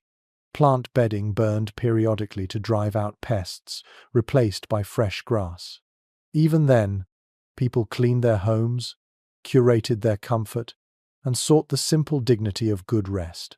Sleep wasn't laziness, it was strategy. You move to the fire pit, rekindle the flame, and spread your hands above it. The warmth seeps into your bones.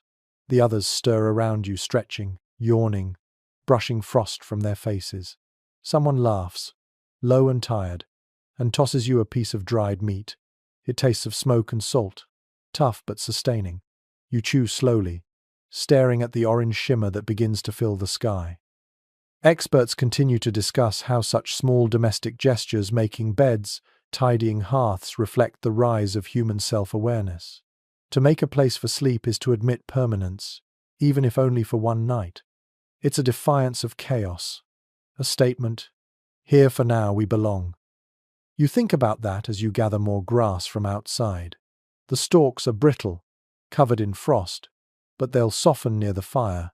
You weave them absent-mindedly, layering them into a tighter mat. The repetitive motion soothes you, much like the way waves soothe a shoreline.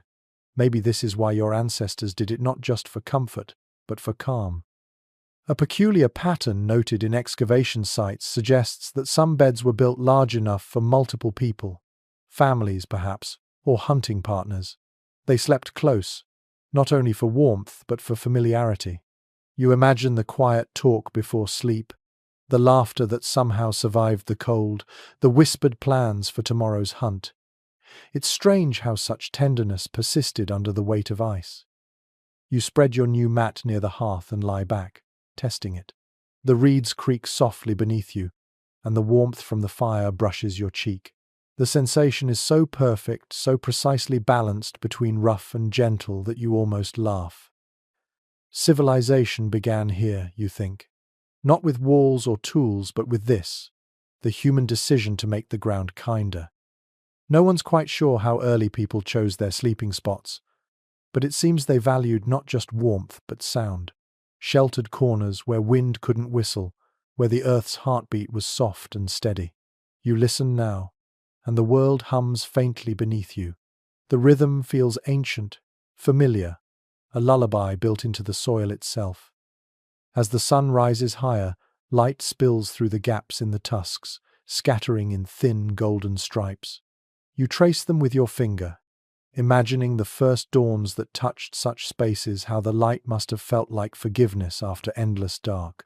Someone near you chuckles softly in their sleep, rolling over, pulling fur tighter. Even that small sound carries comfort. Curiously enough, microscopic studies of old bedding have shown traces of human hair, evidence that these mats weren't just for sleep, but for gathering, grooming, resting.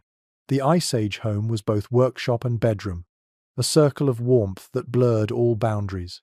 To rest was to live, to repair both body and mind. You close your eyes again just to listen.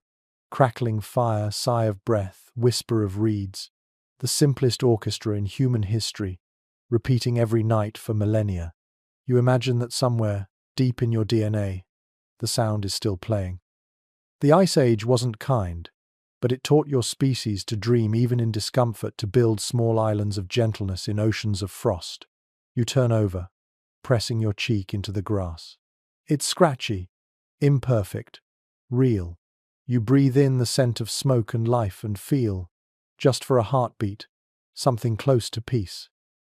You think, this is what it means to be human, to soften the ground beneath your suffering, to make room for sleep, even when the night would rather see you gone.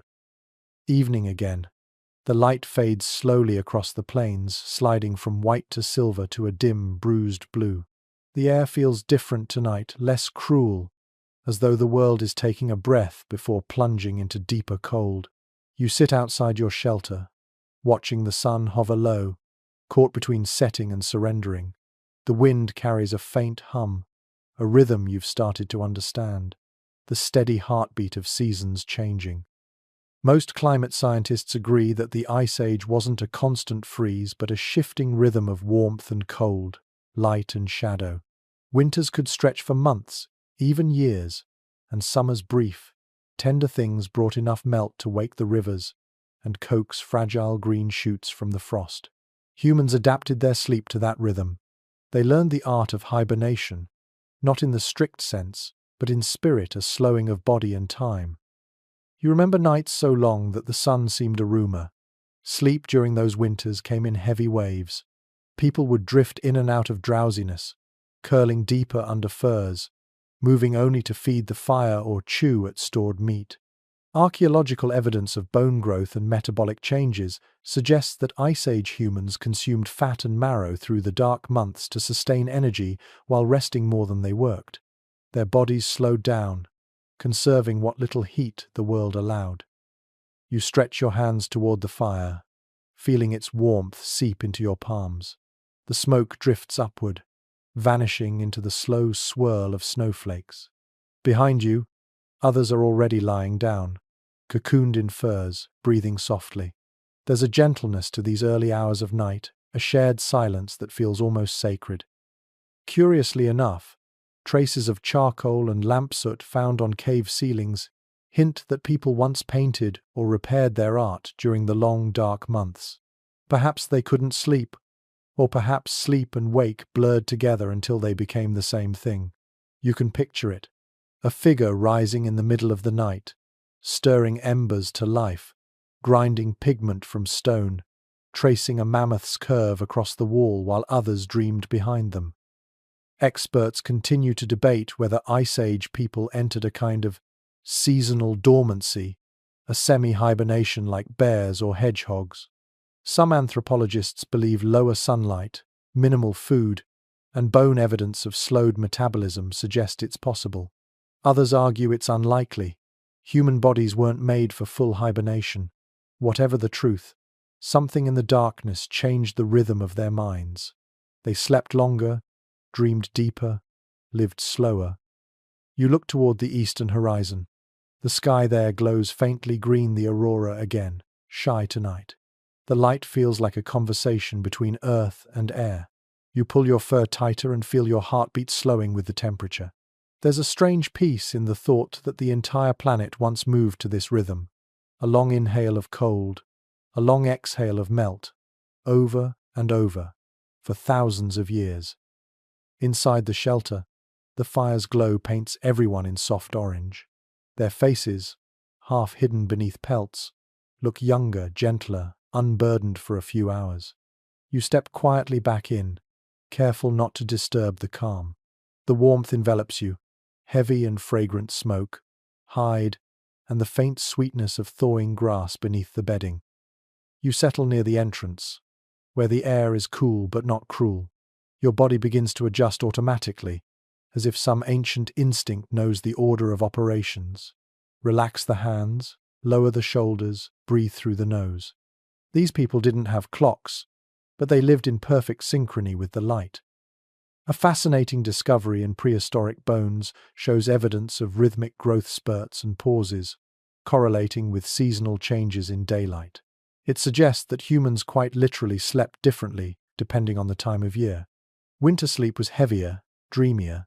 Summer sleep was restless and short, interrupted by the buzz of insects and the constant glow of twilight. You lie down, folding your arms beneath your head. The fire whispers, and outside the snow murmurs back. The air between them is a kind of conversation, the living warmth and the endless cold, negotiating peace. You think about what this rhythm means. To survive in such a place, people had to learn to yield to it. They didn't fight the long nights. They flowed with them, turning stillness into strength. There's something profoundly modern about that lesson, an ancient wisdom most of us have forgotten, that rest is not weakness, but endurance wearing a softer face. Someone stirs beside you, mumbling in sleep. You catch only fragments, sounds that aren't quite words but hold emotion nonetheless. Maybe they dream of summer, of rivers unfrozen, of sunlight that lasts more than a few hours. You close your eyes and see it too. Green valleys, the hum of bees, the laughter of a world thawed back to color. No one's certain how much dreaming changed across the seasons, but neurologists studying sleep cycles in extreme environments, polar research stations, for example, note that prolonged darkness deepens dream activity. If that was true for your ancestors, then the Ice Age nights were filled with visions vivid enough to feel real. Perhaps the first myths were born from such dreams, the mind's way of creating light when the sun refused to return. You pull your fur closer. The warmth and the drowsiness arrive together, spreading slowly from your chest outward. The noise of the storm has faded, leaving only the heartbeat of fire. Time stretches. In the modern world, you'd call this moment falling asleep. But here, in this endless twilight, it's something gentler, a drift between states, a slow surrender to the rhythm of the planet. You don't fall, you float. Outside, frost crawls across the snow, forming delicate filigree patterns that shimmer like silver veins. Inside, the fire's light dims and brightens, matching your breath. You don't count hours, you count warmth. You don't dream of the past or the future, only of motionless peace. As your mind fades toward that heavy, ancient sleep, one thought lingers. Perhaps the Ice Age didn't just teach humans how to survive the cold, it taught them how to rest in it. And as you finally drift off, you feel what they must have felt, the deep, wordless satisfaction of surrendering to the season, of knowing that sometimes survival means slowing down enough to listen to the silence of winter, the silence that holds the world still so life can gather its strength again. When you wake, the light in the cave is the color of honey diluted with smoke. The fire has gone quiet again, burned down to a gentle shimmer. Around you, the air vibrates with small noises, the shifting of furs, the crack of cooling stones, the sighs of people stretching their stiff limbs. You can tell morning has come not by the sun, it barely rises anymore, but by the rhythm of the camp's heartbeat. A soft murmur passes through the group as everyone stirs. Someone coughs. Someone else chuckles low, rubbing frost from their beard. The sound feels familiar, even domestic. You realize this too is part of human survival. The rhythm of shared waking, of voices reminding each other that you're not alone in the frozen dark. Archaeological layers from Ice Age campsites show clear evidence of these communal spaces. Fire pits surrounded by organized zones for sleeping, tool-making, and food preparation. People didn't scatter randomly across the ground. They clustered close, their arrangement deliberate and social. Where the ashes gathered thickest, life pulsed strongest. You glance around the circle of faces glowing in the morning firelight. Some smile faintly, others still lost between sleep and waking. A child laughs at a spark that jumps toward them, and the sound breaks the cold silence in a way that feels almost holy. It's strange after so many nights of fear and wind, warmth now has a voice. Most social anthropologists agree that communal sleeping was humanity's first trust exercise. It required faith that your neighbor wouldn't harm you, that your companions would wake if danger came, that you could rest without keeping one eye open. This nightly ritual wove invisible bonds of belonging, a fabric far stronger than hide or sinew. You slept side by side, heartbeats overlapping, until safety itself became a shared rhythm. Curiously enough, microscopic traces of soot found on cave ceilings suggest that these living spaces were continuously occupied for months, maybe even seasons. People shared not just fire but air smoke-filled, close, heavy with the scent of life. It wasn't pleasant, but it was intimate. They breathed the same warmth, and that breath stitched them together more effectively than any story could. You stretch, feeling the stiffness in your back, and glance toward the edge of the fire pit where an older man sits. His hands tremble slightly as he feeds a new branch into the flames. He notices your gaze and grins a thin, gap-toothed smile that says, wordlessly, "We made it through another one." You nod back, because words would break the quiet spell that morning brings. Most experts believe Ice Age camps divided their duties as night fell and day returned. When the hunters slept, others, often elders, or those too young to fight, watched the fire, tended the tools, mended hides. This rotation wasn't just necessity, it was community in motion.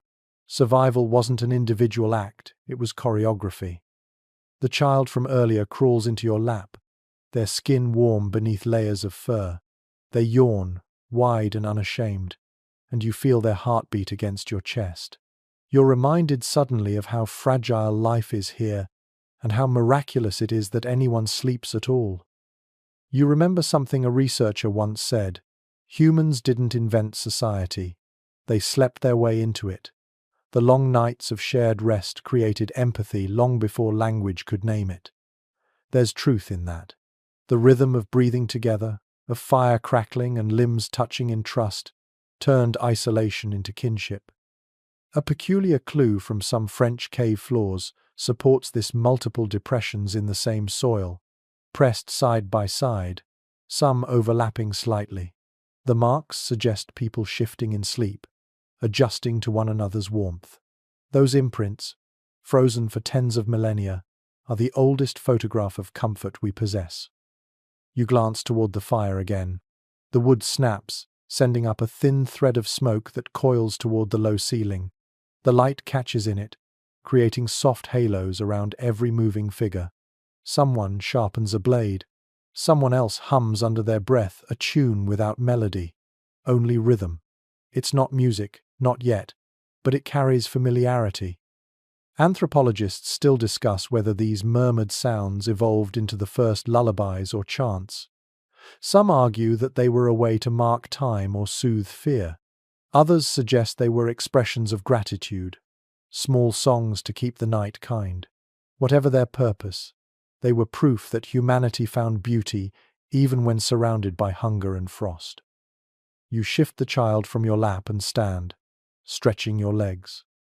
The floor beneath your feet is layered with ash, fur, and crushed reeds, a patchwork of 1,000 small survivals. You step carefully around the fire, noting how the warmth fades inch by inch. That gradient warmth to cold is the same gradient between life and death, and every Ice Age human learned it by feel. You move to the cave's entrance, brushing aside the hide curtain.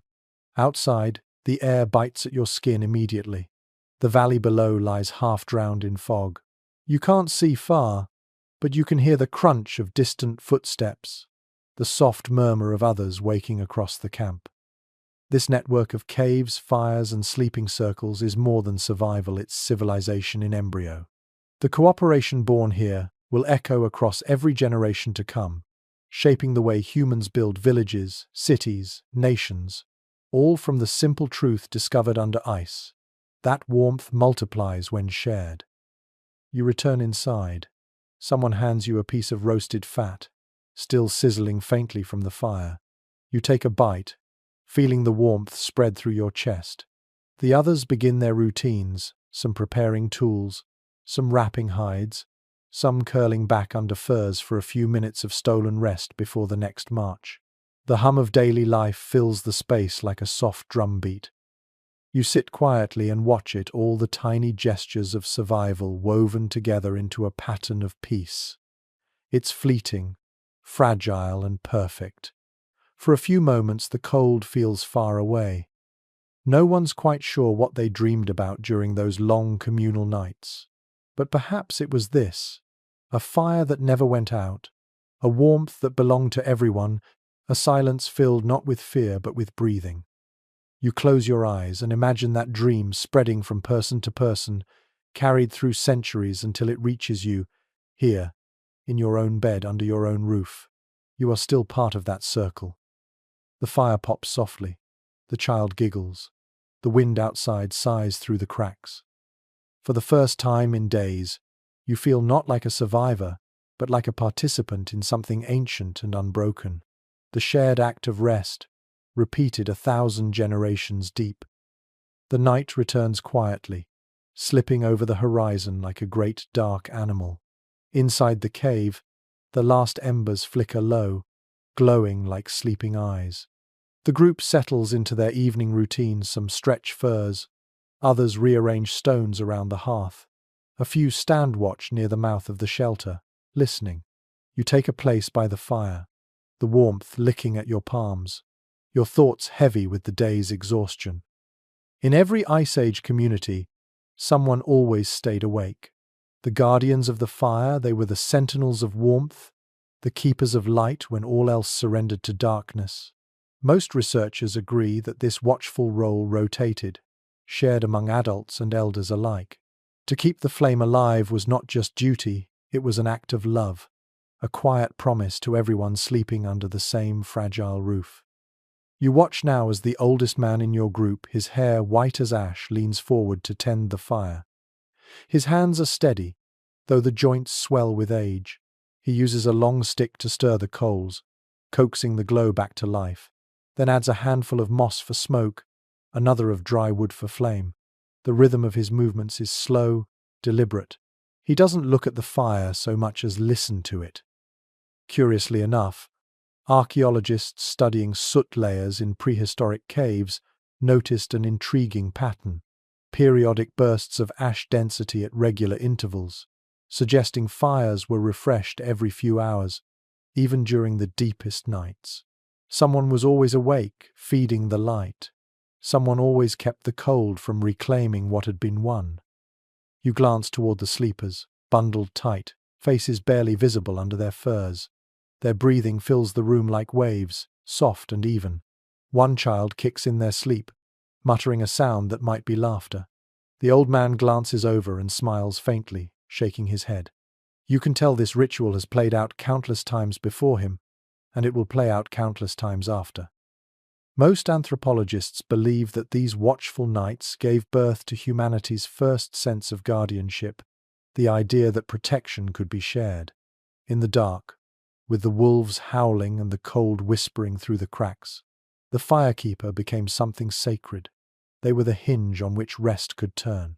You could close your eyes because someone else refused to.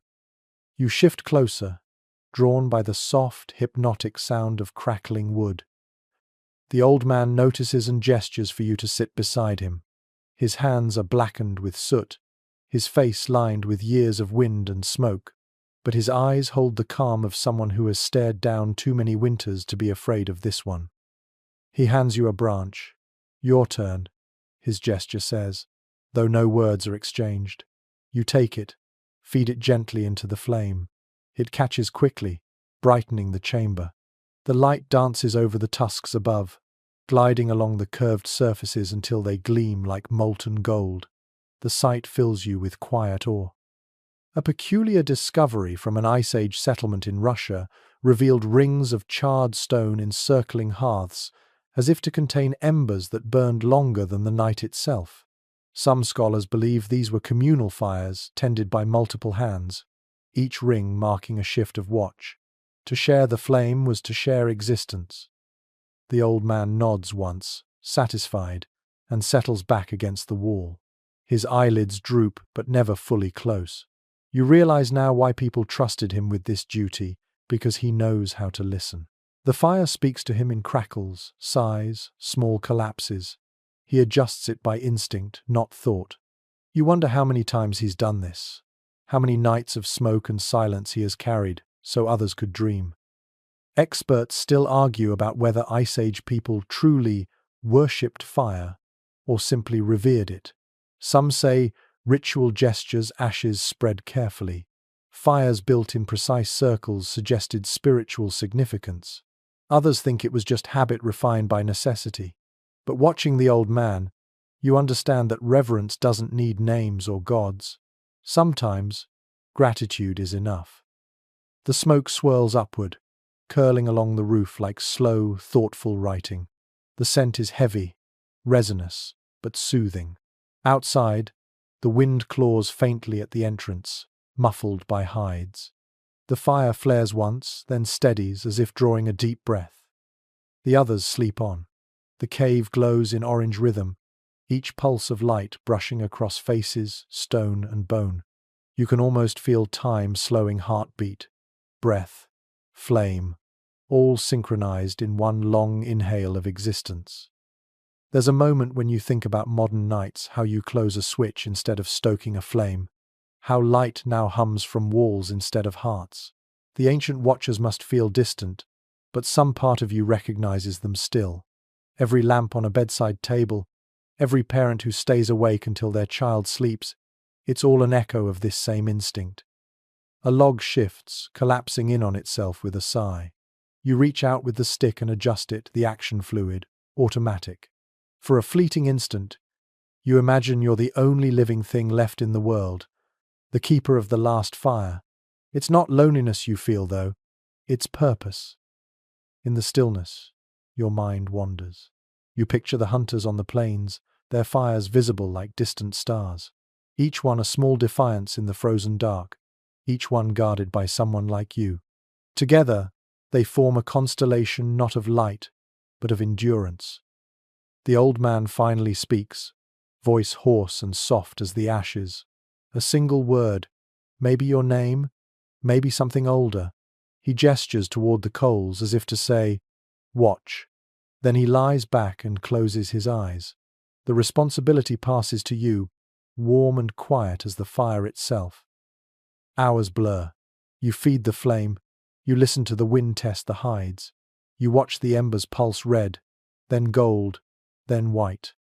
The fire talks in tiny sighs, and you answer by keeping it alive. When dawn comes, it arrives gently, washing the snow outside in faint pink light. You blink, dazed, and realize the others are stirring. The child yawns, the old man nods to you once, and the group begins to rise. You have guarded their warmth through the night, and that simple act feels like ceremony. The fire's glow fades in the sunlight, but its presence lingers on your skin, in your lungs, behind your eyes. You've joined an unbroken line of watchers stretching back to the beginning of time. The guardians of warmth, the first storytellers, the ones who never let the dark have the last word. The day unfolds in a silence that feels stretched thin. The sky is so bright it hurts to look at, and the cold has turned crystalline. Every breath seems to glitter as it leaves your mouth. You can smell snow before you see it, the sharp, metallic scent carried on the wind. The hunters are late returning, and the camp's mood grows uneasy. You sit by the fire, feeding it with the last scraps of dry wood. The warmth barely reaches your hands now, the flames too small to push back the cold. Someone mutters about venturing out to look for the hunting party, but no one moves.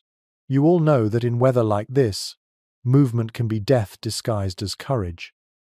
Archaeological records hint at what happens when the fire fails. Beneath ancient layers of ash, researchers have found dark patches, burned bedding, scattered bones, tools abandoned mid-use.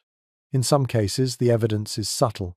A single hearth extinguished too early, animal fat stored but never used. It's the archaeological signature of tragedy, frozen in place. As the day drags toward dusk, wind begins to rise, a moaning, sweeping voice that fills the cave mouth and turns the air to knives. You look toward the entrance, where the hides whip like torn sails. Beyond them, snow falls sideways, thick and relentless. Somewhere in that white blur, the hunters are fighting their way back, or they aren't. No one knows. A child begins to cry, softly at first, then louder. The sound cuts through the storm like an arrow. You move to comfort them, pulling them close under your fur. Their skin is cold, their breath shallow. You whisper nonsense, words don't matter, tone does. The child quiets, trembling against you. Around you, the others sit in near silence, faces drawn tight with worry. Then the fire flickers. The draft catches it, and for a heartbeat, the flame bends sideways. You see it shrinking, starved for fuel. You reach for the woodpile, but it's almost gone, only a few splinters left. The panic arrives slowly, quietly, like frost creeping into bone. One of the women stands abruptly, grabs a bone club, and stalks to the back of the cave. She breaks off a piece of dried hide, tosses it into the fire. The smell of burning leather fills the air, sour, thick, but warm. The flames leap higher, grateful for anything. Everyone exhales at once. You don't have words for hope, but this is what it feels like. Most researchers agree that these moments when fires faltered or died defined the rhythm of Ice Age survival. Some groups learned to ration fuel, burning bones, fat, even dried dung. Others didn't. The difference between memory and extinction was often measured in embers. The night falls fully now. The storm rages outside, a constant roar that shakes snow loose from the ceiling. The fire dances wildly, its light trembling across the tusks. You hear a distant shout, maybe the hunters, maybe the wind. Everyone freezes. Another shout follows, closer this time. Then movement at the entrance. Figures stagger in, covered in frost. The hunters. They collapse near the fire, panting, faces rimed with ice. You help pull furs from their shoulders, your fingers numb and clumsy. One of them, young, half-frozen, presses something into your hand, a lump of fat wrapped in hide. You unwrap it, heart racing. Fuel. The gift of survival. A peculiar finding from some Ice Age sites shows piles of burned marrow bones stacked near hearths. Researchers once thought they were food waste until they realized the bones had been used as fuel. When split and dried, bone burns slow and steady, poor flame, but long heat. It's the science of desperation, perfected by instinct. You toss a piece of fat into the fire. It flares bright and hot, a golden roar that fills the cave with new light. The warmth surges, flooding the space. People laugh, breathless with relief. The sound feels foreign, almost defiant.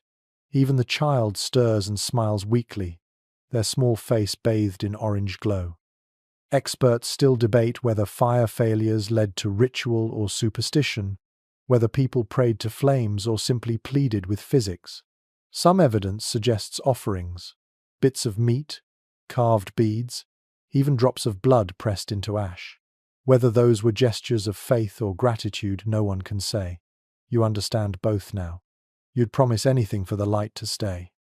The storm outside screams louder, but inside, the world shrinks to the pulse of fire.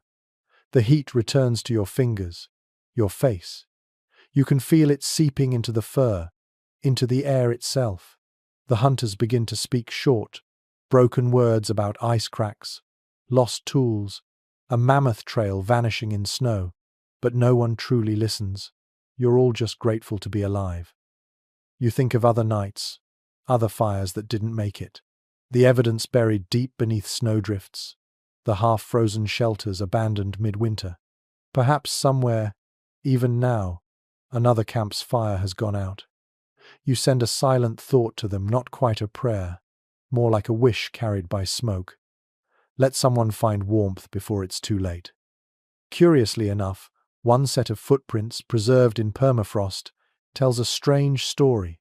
A single figure, barefoot, walking into a snowfield and never returning. Scholars can't agree on why. Some say it was ritual, others madness. Maybe it was just exhaustion, the moment a mind gives up when warmth becomes impossible. You think of that when you look at your fire now, how thin the line is, how easily it can break. The old man, the guardian from nights before, stirs in his sleep and mumbles something, a word half swallowed by the sound of burning. His hand twitches, reaching toward the flames even in dreams. You realize that after a lifetime of tending them, his body has learned to protect light even while unconscious. The instinct is older than reason. Outside, the storm begins to fade, its roar dimming to a steady sigh. The wind slows, the snow grows heavy and still. Inside, the fire crackles strong, steady again. The fear drains from the group like melted ice. You exhale. Sleep creeps in, hesitant at first. You lie back against your bedding, the warmth a thin miracle pressing against the dark. The hunters breathe softly. The child curls into your side, and the old man's hand rests palm up toward the flame. Before you close your eyes, you look once more at the fire. It burns evenly now, orange at the base, gold at the heart, a tiny thread of blue at its edge. You think of every night before this one, every generation that faced this same flickering miracle and made it last. You whisper softly, "Stay." And the fire answers not in words, but in light. When the storm finally dies, the world outside is unrecognizable. The snow has sculpted new ridges and erased all tracks, as if the land decided to begin again. The cold lingers, but the wind has lost its voice. You step outside into the quiet, an immense frozen hush that swallows every sound. The horizon glows faintly under a bruised sky. The world looks clean, empty, and ancient. Behind you, the fire still burns. Its light flickers through the mammoth hide entrance, a pulse of gold in the pale gloom. Inside, the others are waking. One hums softly, another stirs the embers, another stretches like a cat before curling back into warmth. But tonight feels different. There's a restlessness in the air, the same kind that always comes after fear. Humans, it seems, never survive without wanting to understand. You glance toward the far wall of the cave. The soot there is layered thick, but beneath it, faint marks emerge, lines scratched with bone tools, faint as breath. Someone has drawn shapes, curves, spirals, the rough outline of an animal, a mammoth maybe, or a dream of one. Archaeologists have found such carvings and paintings deep within Ice Age shelters, their pigments made from iron oxide, charcoal, and animal fat. They weren't random. These markings appear most often near hearths, places of sleep and firelight. It's likely that they were born in the quiet hours of night, when flames flickered and imagination blurred the walls into canvases. Some researchers believe that these drawings were rituals of gratitude, thank yous to the animals that fed them, prayers painted in red and black. Others think they were memory maps, records of hunts or migrations. But there's another theory, quieter, more human, that these images came from dreams, from the strange theatre of the mind that flickers between exhaustion and hope. You move closer, tracing one faint line with your finger. The surface feels cold, rough with time. The groove is shallow but deliberate, a decision pressed into stone. The shape resembles a handprint someone's palm, open and small, surrounded by smudged ochre. You imagine that moment, a figure crouched by the fire, dipping their hand in pigment, pressing it to the wall to say, "I am here." Most anthropologists agree that such art coincided with a shift in consciousness, a growing curiosity about life beyond mere survival. The Ice Age was merciless, but it also birthed reflection. Perhaps after so many nights huddled against the dark, humans began to wonder not only how to live, but why. The cave walls became mirrors for that question. A curious detail emerges in many of these sites. The smoke stains above the art. The ceilings are blackened, not by carelessness, but by repetition. Fires burned beneath the same drawings again and again. People must have returned to these spots, sitting beneath the painted shapes while the firelight made them move. The animals on the walls flickered as the flames danced, and for a moment, art and life merged. You sit down beside your own fire and watch the shadows play across the walls.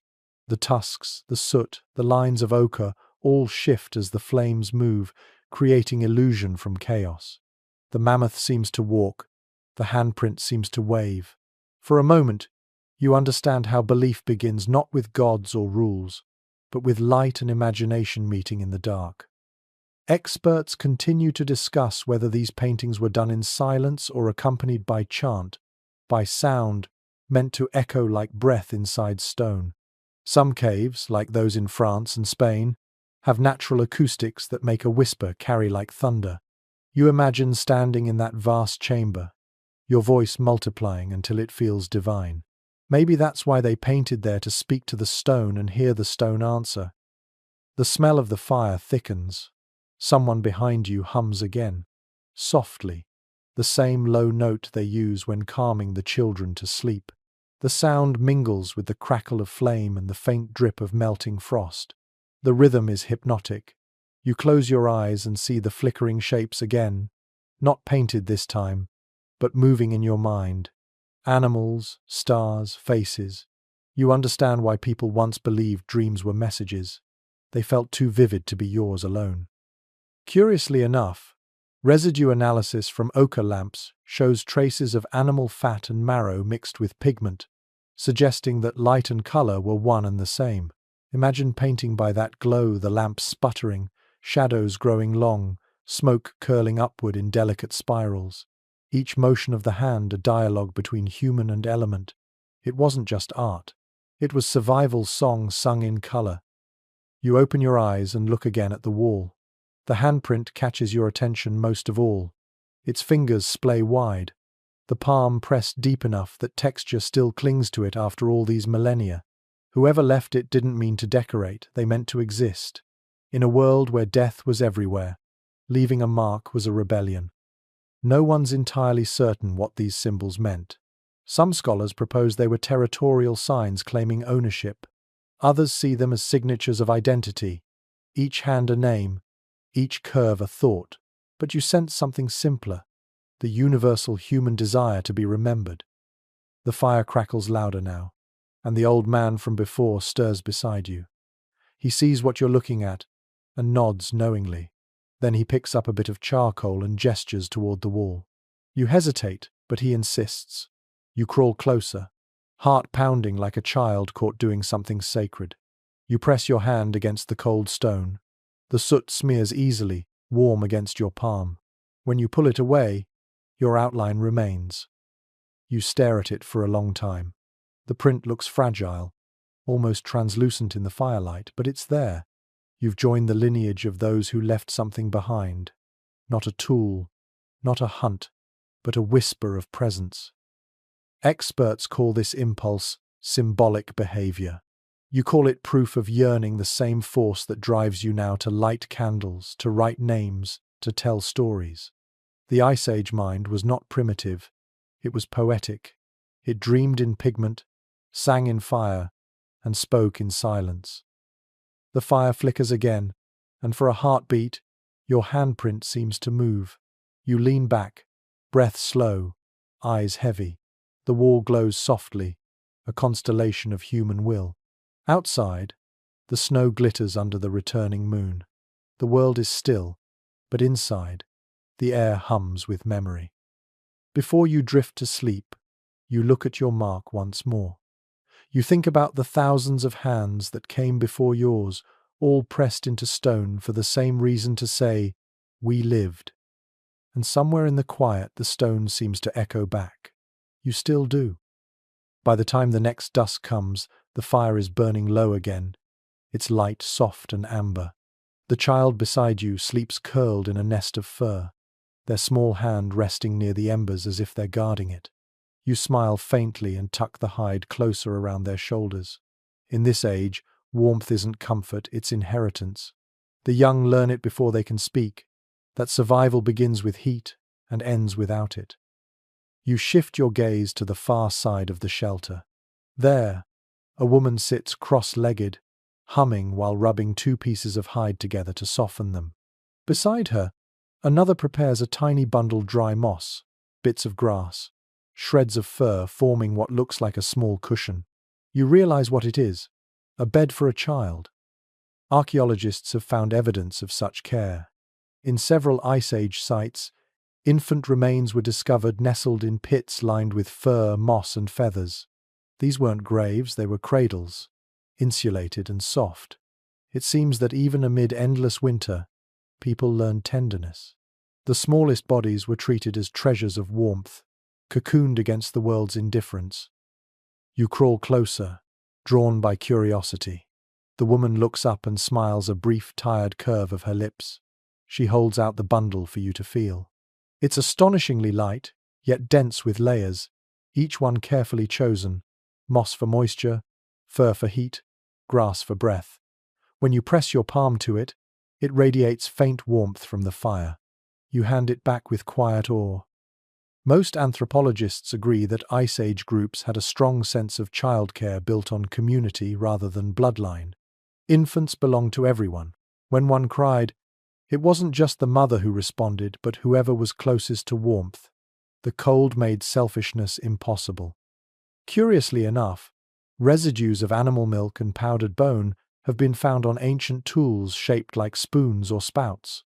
These may have been the first feeding implements, crafted to nourish children when mothers were weak or absent.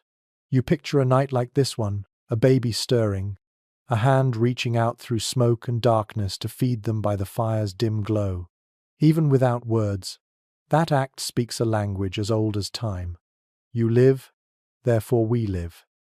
The woman finishes the small bed and places it near the fire pit. The child she made it for whimpers, restless, and she hums low, a sound that rises and falls like wind against snow. The melody is almost nothing, just a vibration, but it fills the space with warmth that no flame could match. The others listen quietly. One begins to hum too, then another. Soon the shelter becomes a soft chorus of half voices, the music of survival. Experts studying bone flutes and perforated shells believe that the roots of music stretch back to these moments. The oldest known instrument, a vulture bone flute from over 40,000 years ago, was likely used for lullabies or simple songs to calm the young. It's humbling to imagine that art's first purpose was comfort. Not celebration, not ceremony, but sleep. You sit back, letting the hum wash over you. The fire flickers gently, and the child's breathing steadies. You realize that what you're hearing isn't performance, it's cooperation. Each tone fits into the next, instinctively. No one leads, no one follows. The sound builds, then fades, like the flame's pulse. Some researchers suggest that this kind of rhythm, coordinated but improvised, helped early humans develop empathy. To match another's sound is to feel their feeling. The Ice Age might have been humanity's coldest trial, but it was also its warmest creation, the invention of togetherness. A peculiar find in a cave near the Czech Republic revealed a small pile of polished bones beside child-sized handprints on the wall. Were they toys? Charms? Tokens of affection? No one knows. But it's easy to picture a parent handing one to a frightened child at night, saying, "This will keep you safe." A ritual born from love disguised as superstition. You glance back toward the sleeping child. The woman strokes their hair with slow, deliberate motions, her eyes half closed. Her fingers are cracked and scarred, but her touch is gentle. You've seen her fight through blizzards, tear meat from frozen carcasses, climb cliffs slick with ice, and yet here, in this dim glow, she's softer than the moss she just laid down. No one's entirely sure how Ice Age people measured time, but evidence of wear on teeth and bones suggests they lived by life stages: childhood, hunter, elder. But tonight, all stages seem to blur. Around the fire you see the full spectrum of human care: the old man tending coals, the young mother singing, the child dreaming. It's the first civilization reduced to its essence: warmth, food, rest, affection. The fire pops suddenly, throwing sparks across the hides. A few flare briefly before fading. The child stirs, eyes fluttering open. You reach over and gently brush their forehead. "Sleep," you whisper, though the word means nothing here. It's only tone and comfort. They sigh and curl closer to their bedding.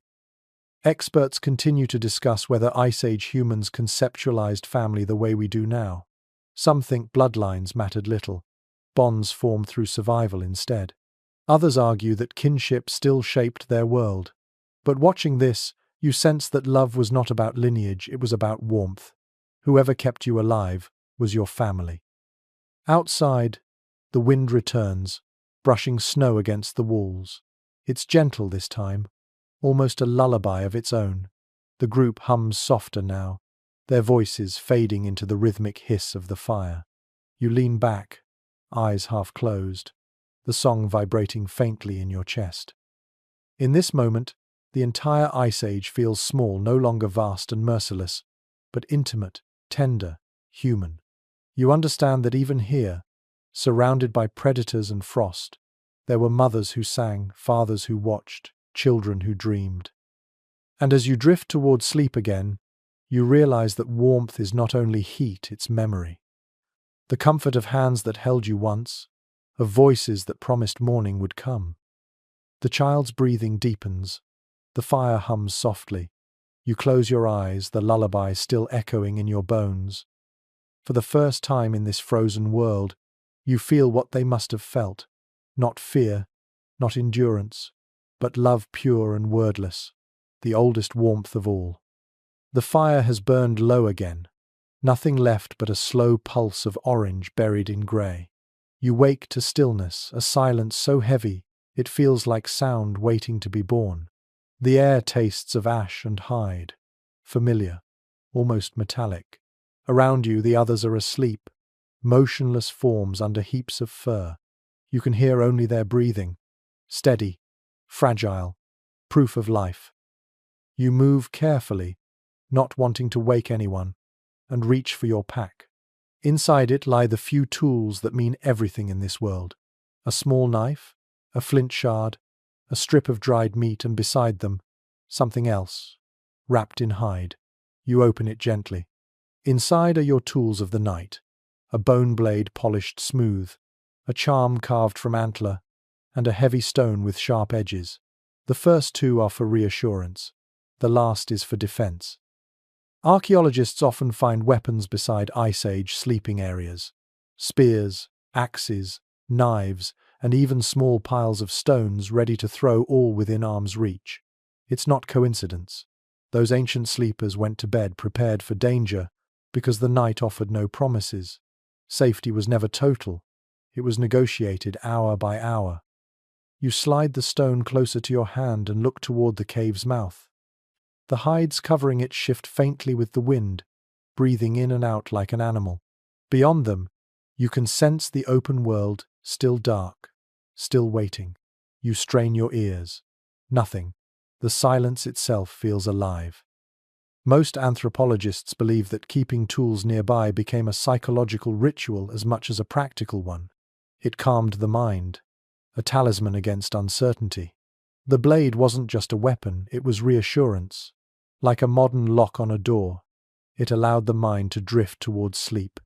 Even now you can feel the comfort in the weight of it, solid and sure beneath your fingers. Curiously enough, some Ice Age sites show bones carved into shapes of animals, bears, wolves, birds of prey, and found near sleeping areas. These figurines were small, smooth from handling, their edges worn by touch. Scholars suggest they served as charms for protection, meant to keep danger at bay while people slept. In a world where so little could be controlled, belief itself became a weapon. You turn the small charm in your hand now, feeling the grooves of its carved eyes. It's shaped like a bird, wings outstretched, head tilted upward. You wonder who made it, what they whispered when they handed it down. Perhaps the same prayer you feel hovering unspoken in your chest. Keep us safe until the light returns. The air shifts. A draft sneaks through a gap in the wall, cool and damp. The embers respond with a soft hiss. You watch them glow and fade, like a heartbeat seen from afar. You know that soon you'll need to feed them again. But for now, you just listen to the cave, to the wind, to the faint murmur of your own thoughts. Most historians agree that these nights, poised between vigilance and sleep, shaped the earliest human awareness of mortality. Every ember fading too quickly, every breath too shallow, every growl in the dark was a reminder. Life hung by a thread of warmth and will. Perhaps that's why ancient peoples surrounded themselves with tokens of control tools, charms, stones. They weren't superstition, they were structure. You pick up the flint knife and run your thumb along its dull edge. The surface is smooth from years of use, the stone's curve fitting perfectly into your palm. It feels less like an object and more like an extension of your body, something that's known your pulse for a very long time. You hold it for a moment, then lay it back down carefully, the blade angled toward the cave's entrance. Outside, a sound rises, a faint rustle, soft but distinct. You tense, eyes fixed on the moving hide. It might be wind, it might not. Your fingers close around the stone again. The noise stops. The silence stretches until it trembles. You wait, muscles tight, ready. Then a familiar grunt. One of the hunters, returning late, brushing snow from their shoulders. Relief floods through you, so sudden it almost hurts. You set the stone down and laugh quietly under your breath, a sound half joy, half exhaustion. The hunter nods to you, wordless, and crawls inside, the smell of frost and blood following them. They drop their spear and collapse near the fire, asleep before you can even offer warmth. You feed the embers a handful of dried moss. The flame returns, small but sure. The glow paints the tools beside you in copper light. The blade gleams. The charm seems to watch. You add a twig, then another. The fire sighs, alive again. A peculiar discovery from a site in Germany revealed a sleeping circle with stones arranged neatly in a crescent beside each bedding space. At first, researchers thought they were structural, but analysis showed they were deliberately placed objects, some marked with pigment or scratches. No clear function except perhaps comfort. Maybe people found solace in the simple symmetry of the familiar. You can imagine it. Each sleeper arranging their stones before lying down, marking their place in the fragile order of night. You lie back, mimicking that act, aligning your tools neatly beside you. The motion feels ceremonial. The flint here, the charm there, the stone within reach. You exhale slowly, and the tension in your body begins to melt away. The act of readiness becomes its own lullaby. Experts still debate the nature of these nighttime rituals.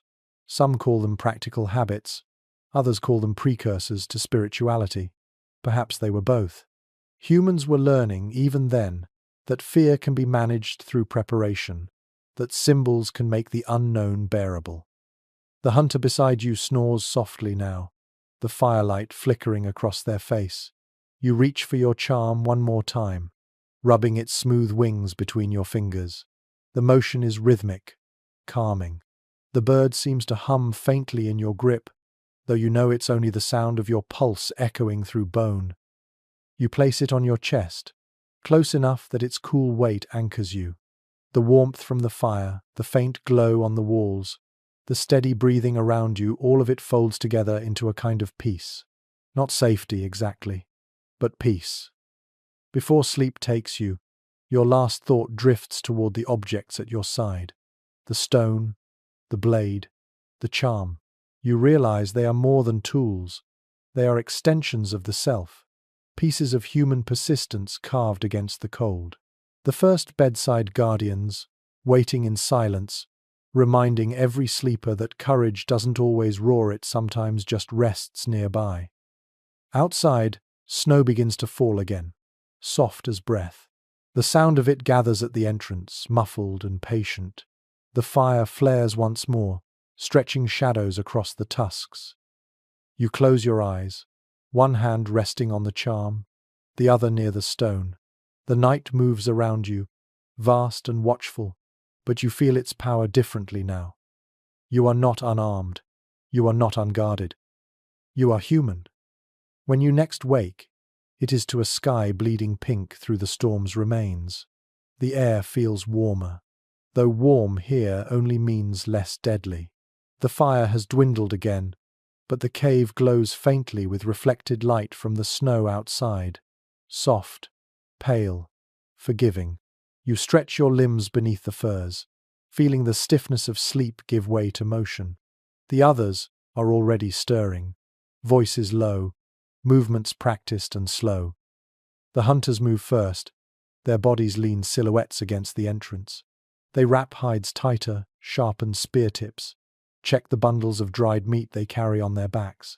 The old man from before sits near the hearth, rubbing his palms together as if still feeling the night's cold. You join him quietly, letting the warmth of his presence settle around you like another layer of fur. Archaeologists studying Ice Age camps have found evidence of this quiet morning ritual: ashes stirred, embers coaxed back into flame, firestones rearranged into careful circles. It's not religion, not exactly, but repetition with purpose. The act of reviving the fire mirrored the act of reviving the self. To greet the dawn was to declare, "We survived again." You lean forward, blowing gently on the embers. They glow faintly, then flare as you feed them dried moss. The smell rises immediately, sweet, sharp, earthy. A little smoke curls up toward the ceiling, carrying warmth into the still air. One by one, people gather around, palms extended, eyes half-lidded with fatigue. A curious observation from thermal analysis shows that these Ice Age fires were rarely allowed to die completely. The coals were banked in ash, preserved through the day, carried even from one camp to the next inside bone or clay containers. Fire was portable, as precious as food. You imagine the tenderness of that task, someone walking through snow cradling a glowing ember like a heartbeat, ensuring that the next night would have warmth. Most anthropologists agree that this continuity made fire something sacred, not in the divine sense, but in the emotional one. It represented memory. Each flame was born from another, linking generations through heat and light. Even now, you can feel that lineage in the spark you just revived, a whisper from hands thousands of years gone. The group begins to move through their morning chores. Someone mends a strap. Someone cracks bones for marrow. The sound of stone tools clicking fills the space with rhythm. There's something soothing about it, work performed without words, as natural as breathing. You catch yourself smiling, because it reminds you that humanity's first symphony wasn't music at all. It was labor, shared in unison. Curiously enough, residue analysis from Ice Age grinding stones reveals traces of crushed herbs and roots mixed with animal fat. These weren't just food preparations, they may have been primitive balms, used to soothe cracked skin or frostbite. Even surrounded by hardship, people found ways to heal each other. It's humbling to think that kindness may be older than civilization itself. You glance outside. The light grows brighter, the sky turning from pink to pale gold. Snow glitters like powdered glass. The hunters are gone now, their tracks already half covered by the wind. You stand, shake out your furs, and step beyond the hide curtain. The cold bites immediately, sharp and honest. You breathe in, letting it scrape your lungs clean. The air smells of wood smoke, salt, and faraway water.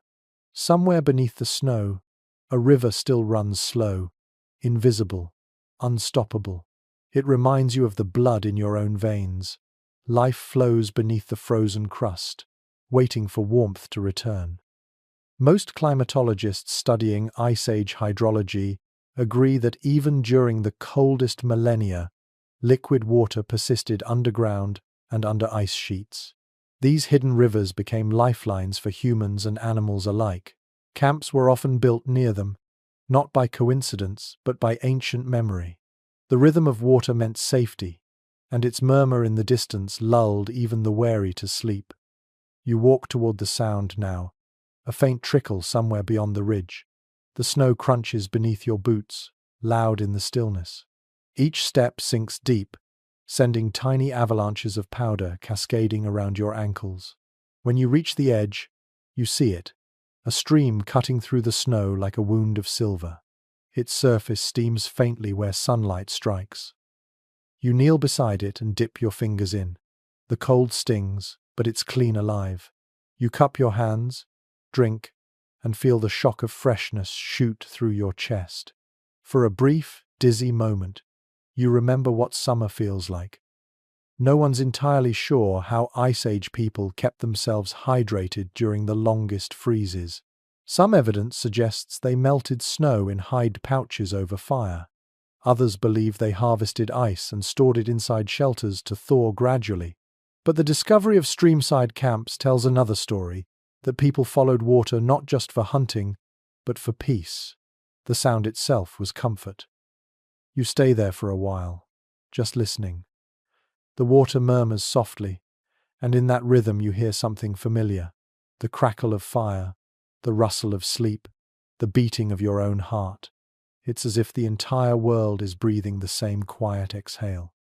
When you return to the cave, the others are packing up. The fire is still alive but small, its job done.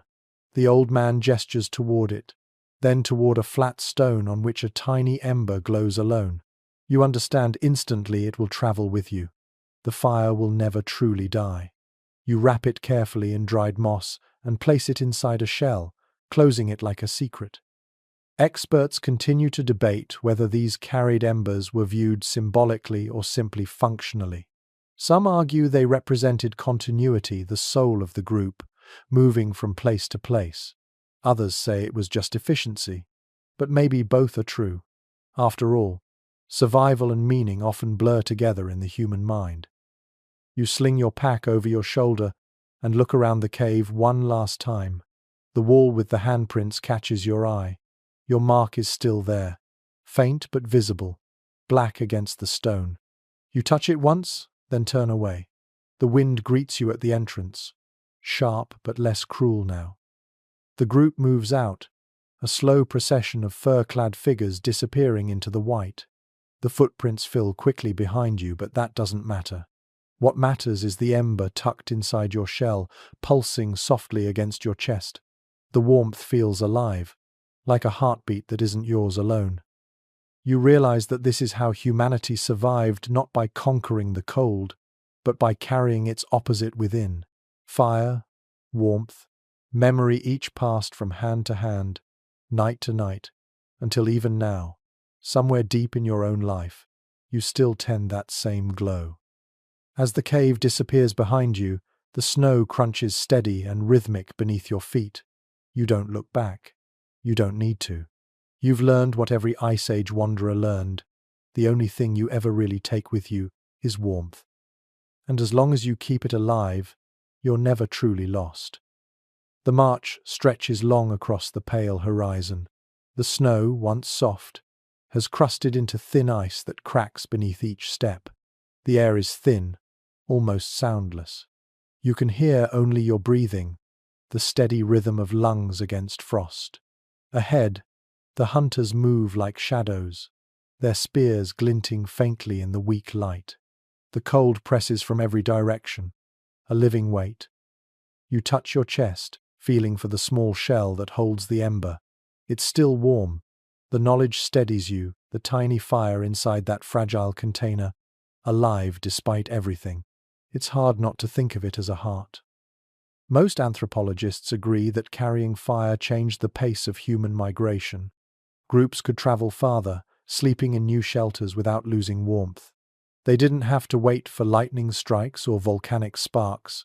They owned flame. Fire transformed from miracle to companion. Every night's campfire was a descendant of another. Every sunrise meant another ember saved. You trudge onward, boots sinking into knee-deep snow. Your breath freezes on your fur hood, turning its edge to crystal. The group moves in quiet unison, pausing only when someone falls behind. When that happens, another extends a hand without a word. No speeches, no ceremony, just survival's quiet choreography. A peculiar find at an Ice Age site in Central Europe shows traces of soot along the inside of conch shells and hollow bones. Scientists believe these were portable braziers, embers kept smoldering during travel. Sometimes, fragments of moss and animal hair still cling to the inner surface, proof that even tiny fires were cradled like infants. You can picture the scene perfectly. A traveler kneeling to relight a dying spark, breath clouding in the wind, face lit from below by the faintest orange glow. You glance over your shoulder. The old man lags behind, moving slower today. His breath comes shallow, and his steps leave smaller imprints. The woman carrying the child turns back to help him, looping her arm through his. For a moment, the three of them walk together. The ancient, the mother, and the future, side by side in the endless white. You can't help but smile. Most scientists agree that Ice Age journeys demanded not only strength, but astonishing compassion. Fossil evidence shows that even injured or elderly individuals often lived for years under the care of their groups. Bones healed, teeth were replaced with softer diets, injuries tended by hands that refused to let go. The frozen world didn't kill kindness, it refined it. The wind rises again, keening across the valley like a flute played by ghosts. The sound is eerie but rhythmic. Someone begins to hum along, low, steady, matching the wind's tone. Another joins. Soon the whole group hums softly, moving in step. It's not music for beauty, it's music for breath. The sound keeps pace, turning the march into meditation. Archaeologists studying rhythmic work songs in later hunter-gatherer cultures believe this behavior began much earlier, during migrations like these. Coordinated sound not only synchronized steps, it calmed fear, conserved energy, and reminded the group of their shared existence. Even when words didn't yet exist, the hum said enough. We are still here. You feel your throat vibrate as you add your voice. The air hums through your chest, rising into the icy wind. The rhythm keeps your heartbeat steady. For the first time in days, you don't feel the distance. You feel belonging. Hours pass. The landscape changes subtly, hills rising into sharp ridges, snow thinning to patches of dark stone.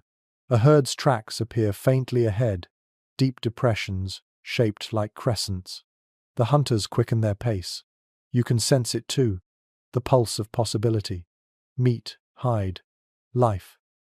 You follow until the group stops on a high ridge.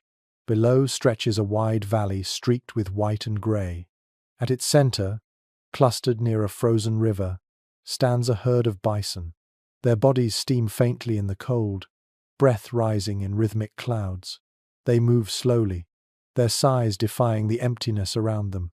You feel your pulse quicken. This could feed the group for weeks. Most archaeologists agree that Ice Age hunts were not constant chaos but carefully timed strategy. People learned to read the wind, to watch herd behavior, to use snow itself as a weapon, drifting it into paths, driving animals into traps. Hunting wasn't brute force. It was patience sculpted into motion. The hunters spread out. The old man stays behind with the women and children, guarding the ember. You crouch low, snow pressing against your knees. The air thickens with quiet focus. Then, a signal, a raised hand, a breath held. Movement. Spears flash. The herd surges forward, hooves cracking ice, snow exploding in every direction. The sound is thunder, the sight a storm of fur and breath. You don't move. You watch. The hunters flow like shadows across the slope, cutting, circling, driving. The bison turn, panic spreading through them like wind through grass. One falls, then another. The snow turns dark beneath them. The echoes fade, replaced by heavy breathing, then silence. Curiously enough, kill sites from this era show a kind of ritual embedded in practicality. After a hunt, people gathered around the fallen animals, touching them, sometimes smearing ash or red ochre onto their hides before butchering. Some researchers think it was gratitude, others call it appeasement, perhaps both. You watch now as the hunters do the same, laying hands on the bison's flank, whispering sounds too soft to hear. They work quickly, skillfully. Steam rises into the air, mingling with the cold until the entire valley smells of iron and smoke. You look away, not out of fear, but respect. Death here is never wasted. Every cut becomes nourishment, every bone a tool, every hide a blanket for the nights ahead. The group regathers as the light fades.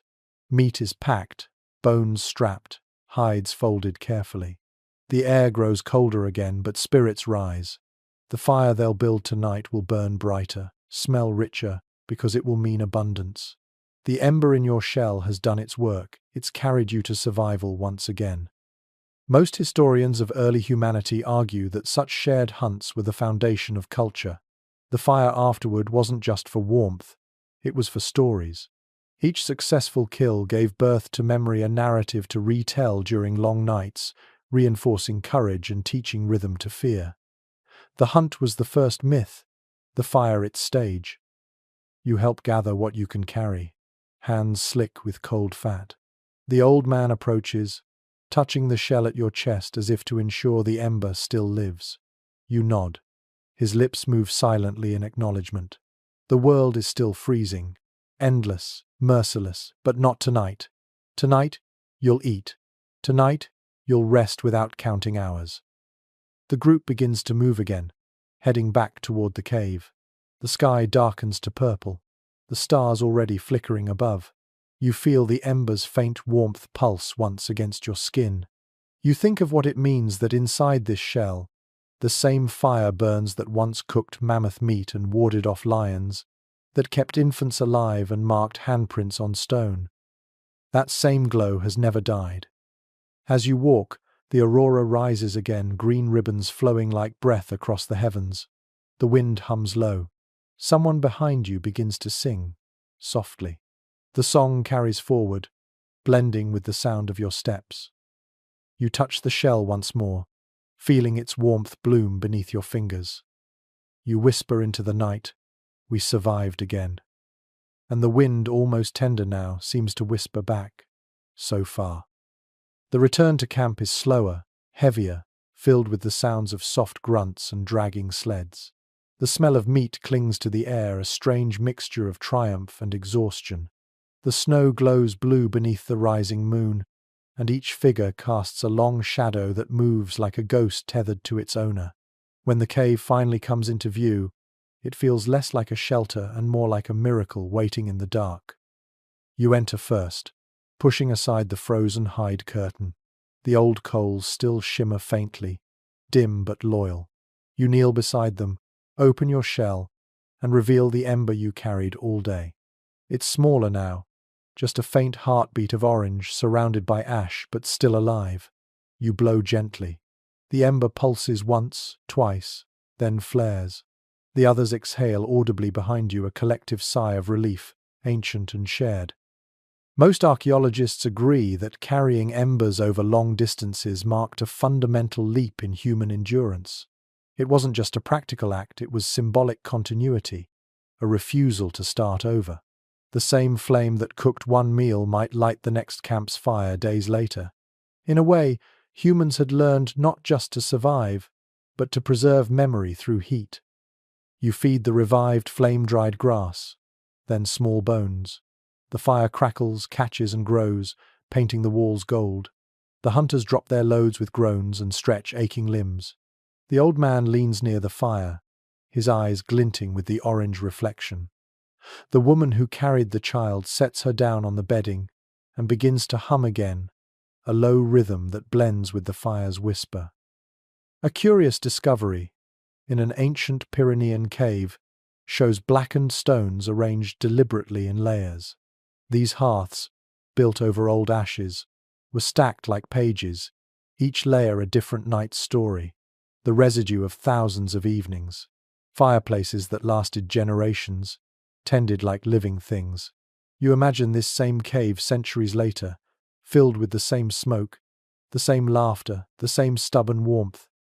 You settle beside the fire as the smell of roasting meat fills the space. The air grows heavy and rich, making your stomach growl. Someone passes you a strip of fat, warm, glistening, still sizzling from the stone slab it was cooked on. You bite into it. The taste is smoky, wild, alive. In that moment, you understand why feasting was sacred. It wasn't about excess, but about relief. Most anthropologists believe that the first communal meals weren't merely sustenance, they were binding ceremonies. To eat from the same fire was to declare kinship. Food became memory, flavor became story. Even now, as the grease runs down your chin, you feel connected not only to the people around you, but to every person who ever sat by firelight, chewing slowly, silently thanking the flame. The group eats in near silence, save for the occasional crackle of fat or murmur of gratitude. The old man gestures toward the fire with his bone spoon and says a single word, something guttural, rhythmic, familiar. It might mean home, or together, or perhaps just warm. Everyone repeats it softly, one after another, until the sound fades into the smoke. Curiously enough, linguistic researchers studying proto-languages suspect that many of humanity's oldest words were born from sounds like these onomatopoeic murmurs shaped by the environment itself. Fire, wind, warmth, and sleep. Each found its syllable long before it found grammar. The Ice Age wasn't silent, it was the nursery of speech. You finish eating, licking the last of the salt from your fingers. The fire burns lower now, steady and calm. Someone scrapes ash aside to reveal hot stones and lays strips of meat there to dry for later. Others lean back, full and drowsy, heads resting against hides or one another's shoulders. The air hums with that particular peace that comes only after hunger is sated, and danger seems for the moment far away. A peculiar detail in some ancient shelters shows clusters of stones arranged like miniature fire rings inside larger hearths. These smaller circles might have been used to keep food warm through the night or dry damp furs while people slept. It's easy to imagine a child waking before dawn to see the small orange glows scattered across the floor like constellations, tiny suns inside the earth. You lie back now, watching as sparks leap toward the ceiling and vanish into the dark. The warmth from the fire clings to your skin. Smoke drifts upward in slow ribbons, and for a moment you think it looks like writing a story told by the air itself.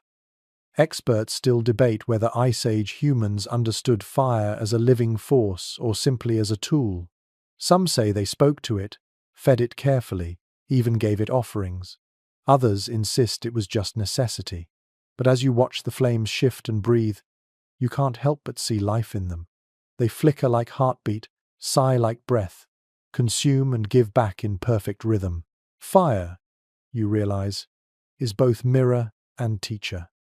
The child giggles suddenly, pointing at the sparks. The laughter ripples through the group, quiet and genuine.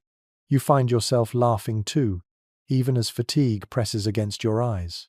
The old man grins wide, teeth bright in the firelight. He lifts a charred bone and waves it like a wand, tracing shapes in the smoke. Everyone watches, smiling. And for a brief moment, the Ice Age doesn't feel like a frozen wasteland. It feels like the inside of a story, warm, lit, alive. You close your eyes halfway and listen. Crackle, breath, hum, silence. The four elements of human night. The warmth presses deeper, heavy and soft. You shift slightly to lie on your side, the fire at your back, the murmur of others fading into distance. No one's quite sure whether Ice Age people dreamt of the same things we do: safety, love, fear, but the evidence of art, music and ritual suggests they did. Sleep wasn't escape, it was connection. Every dream was a bridge back to meaning. You let your eyes fall shut completely. The air hums faintly, the fire sighs, and your body grows weightless. In the space between waking and rest, you sense the fire still watching, steady and patient. Somewhere deep in that warmth, you hear its whisper, the same one passed from ember to ember since the beginning. Rest now, I will keep the night away. And for the first time in a long while, you believe it. When dawn finally arrives, it does not so much appear as bloom, a slow spreading of silver through the cracks of snow and stone. The fire has sunk low again, its heart pulsing gently, the room still wrapped in its own smoky warmth. You open your eyes to the soft sound of movement, the shifting of hides, the quiet thud of someone's steps, the faintest murmur of wind filtering through the cave's mouth. You stretch, your joints creaking like the old wood of a ship. The others are waking too, rubbing their eyes, blinking at the dim light, already preparing for another day. The world outside remains merciless, but here, in this small bubble of soot and breath, there is continuity, a rhythm, a fragile order that refuses to die. Archaeologists examining soot layers in cave dwellings found signs of daily repetition, a cyclical pattern of ashes, footprints, and discarded bone fragments that repeated in near-perfect rhythm. It was the first routine in human history, born not from comfort but from survival. Even now, our days mirror those patterns. Wake, work, eat, rest, repeat. You crawl to the fire and stir the ashes. Beneath the grey crust, warmth still lingers, faint but persistent. You add a handful of moss, then lean forward and blow. The ember responds obediently, glowing brighter. The fire lives again. You can't help but smile. A curious note from one excavation mentions traces of human breath fossilized in calcified soot, microscopic bubbles of air, exhaled by people reviving fires just like this. Those tiny pockets, preserved for millennia, are whispers from your ancestors, caught forever inside stone. You like to imagine one belongs to you, left here as a message across time. We were cold too, but we learned warmth. The air smells cleaner now, fresher. Someone opens the hide curtain, and light rushes in a torrent of pale gold washing across tusks and walls. The group blinks, squinting at the brightness. It's beautiful in a stark, unforgiving way. The snow outside sparkles so fiercely that it almost hurts to look at. Most anthropologists agree that mornings in Ice Age shelters were moments of transition between danger and safety, exhaustion and purpose. It was when plans formed, when tasks divided naturally among the group. Some hunted, some gathered, some stayed behind to repair hides or tend the children. Life wasn't chaos. It was symphony played with few instruments, but perfect timing. You step outside into the crisp air, pulling your fur tighter. The cold bites instantly, sharp but clean. The world stretches white and infinite before you. Each breath crystallizes as you exhale, tiny diamonds scattering in the air. The horizon hums faintly with the promise of motion, the day's hunt, the trek, the endless continuation. Beneath your boots, the snow compresses into a distinct crunch, a sound that feels eternal. Even now, it's a sound unchanged by time. The same one your ancestors heard every morning for thousands of years. There's something grounding in that thought. Each step is an echo. A peculiar study on acoustic environments in glacial valleys reveals that sound traveled farther during the Ice Age. The dense, dry air carried vibrations over great distances, meaning that even whispers could cross valleys. Imagine the comfort of that, the idea that your voice, fragile as it is, might reach someone you can't even see. The world then wasn't empty. It was resonant. You look to your left and see the woman who sang lullabies the night before. She's kneeling beside the snow, drawing with a stick. Lines, curves, circles. The child watches beside her, small hands mimicking the motions. You realize she's teaching, passing something invisible from her mind to another's. The first form of education wasn't spoken, it was gesture. Most scholars believe that early humans communicated more with movement than words. The body told stories language could not. A pointed hand could mean hunt there. A palm pressed to the chest could mean I am alive. And maybe a sweeping motion toward the sky simply meant look, it's beautiful. The woman finishes her drawing a spiral. Simple and elegant. She traces it once more with her finger, then covers it with a handful of snow. The gesture feels deliberate. She smiles at the child, who giggles and mimics her exactly. You understand what she's showing? Impermanence. Even in a world that erases everything, there is grace in the act of making. You return to the cave and help pack supplies. The smell of dried meat and smoked fat fills the air, mingled with the sweet, resinous scent of burning moss. The fire crackles softly behind you, the hearth at once heart and anchor. A fascinating study of prehistoric campsites suggests that fire placement within shelters was almost mathematical. Hearths were centered precisely where heat would radiate evenly, but smoke could escape primitive yet effective design. It means your ancestors didn't just survive nature, they understood it, shaping their world with quiet geometry. You watch as the old man tends to the tools, scraping, sharpening, humming under his breath. The rhythm of his work is hypnotic. You realize that what he's doing isn't merely maintenance, it's meditation. Every scrape of stone is a prayer to precision. Every strike of flint, a reminder that creation and destruction share the same motion. Experts continue to debate whether such acts were purely functional or deeply symbolic. Some see ritual in every repetition, others see only necessity. But perhaps that division never existed back then. When life itself is ritual, there's no need to separate the sacred from the practical. As the group finishes preparations, you glance once more at the wall where your handprint lingers. The soot has darkened overnight, deepening its color. It looks more certain now, as though the wall accepted your mark. You touch it lightly, and your fingers come away grey. The pigment stains your skin, a faint echo of those who came before.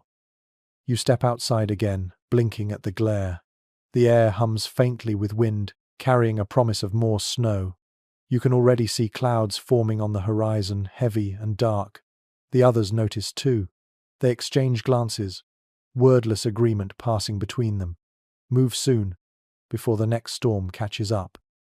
The fire in the cave burns steady, but you know it will fade once you leave. Still, its essence will continue carried in the embers, in the memory, in the smell clinging to your clothes. You've come to understand something profound. The fire isn't just a thing, it's a practice, an act of defiance that becomes identity. You gather your pack, secure the shell with the ember against your chest, and take one last look at the cave. It already feels like a memory, another heartbeat in the long chain of warmth stretching through time. The wind rises, the horizon darkens, and the first flakes begin to fall again. You pull your hood tighter and take the first step into the white. Each step feels both ancient and immediate, as though the land itself remembers every footprint that's ever crossed it. You don't know where you'll sleep tonight, or what you'll find, but you carry the ember, and that is enough. And somewhere behind you, unseen but eternal, the last curl of smoke from your fire rises toward the pale morning sky, a final whisper to the air, "We were here." By midday, the storm has settled into a slow, persistent drift. The snow falls thin and diagonal, a quiet curtain between sky and earth. Your group moves carefully across the frozen plain, following a narrow ridge where the wind sculpts the snow into rippling waves. Every sound feels hushed, absorbed by the endless white. The cold has its own kind of music, whispers of ice shifting underfoot, the faint hiss of wind against fur. You stop once to rest near a cluster of black rocks jutting through the snow like knuckles. They hold a faint warmth, drawn from sunlight stored hours ago. The old man leans against one, sighing with relief, and for a while the group simply sits breathing steam into the air, sharing silence instead of words. Archaeologists have found traces of soot and ash in similar rocky outcroppings, evidence that people once stopped in such places, using the stone's warmth to spark brief fires. Even temporary rest carried ritual. A pause, a breath, a recognition of endurance. It wasn't about reaching somewhere safer. It was about honoring the distance already traveled. You set down your pack, open the shell that holds your ember. The glow greets you like an old friend. You smile, coax it gently with a few dry twigs and moss. The fire catches instantly, its color startlingly bright against the grey day.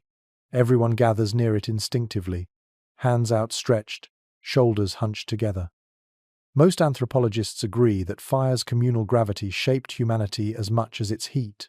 It drew bodies close, erased distance, demanded cooperation. The instinct to gather around warmth predates language. Even now you feel it, an unspoken need that pulls you inward.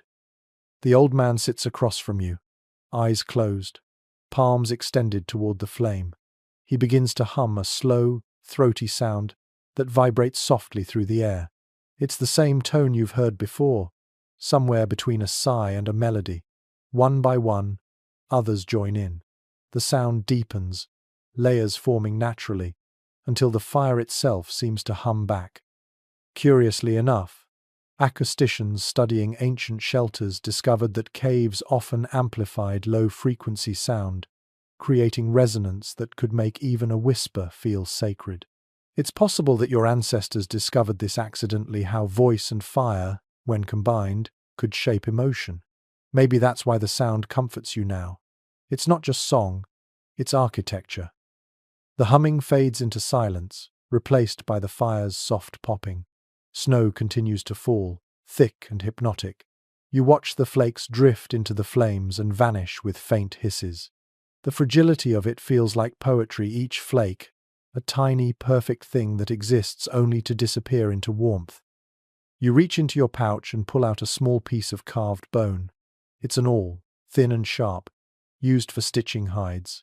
You begin to mend a tear in your fur, the motion steady and rhythmic. Each stitch pulls the world back together in miniature, the act meditative. The woman beside you watches, then takes out her own needle, working in quiet parallel. A peculiar find at a prehistoric site revealed tiny bone needles, some no thicker than a matchstick, their eyes perfectly drilled. It astonished scientists, such precision in an age of survival. But perhaps it makes sense. When everything you own must protect you from death, craftsmanship becomes devotion. Every stitch is both engineering and prayer.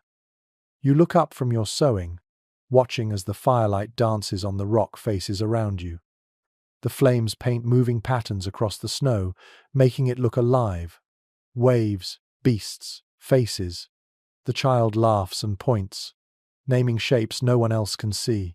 For a moment, the world feels warm again, even friendly. Experts still argue whether Ice Age people found beauty in their world or merely function. Some insist they saw only survival. Others, looking at their art and their rituals, say they loved the world fiercely, even when it tried to kill them. Watching this moment, the laughter, the fire, the care, in every motion you can't help but believe the latter. The old man breaks a strip of dried meat and hands half to you. It's tough but flavorful, smoky from the last fire. You chew slowly, the salt waking your senses. Food, warmth, breath, all the essentials are present. Yet something else stirs inside you, the strange, unnameable satisfaction of being together. Curiously, archaeological residues of shared meals show not just practical evidence of cooking, but subtle markers of social equality, communal pots, evenly distributed portions.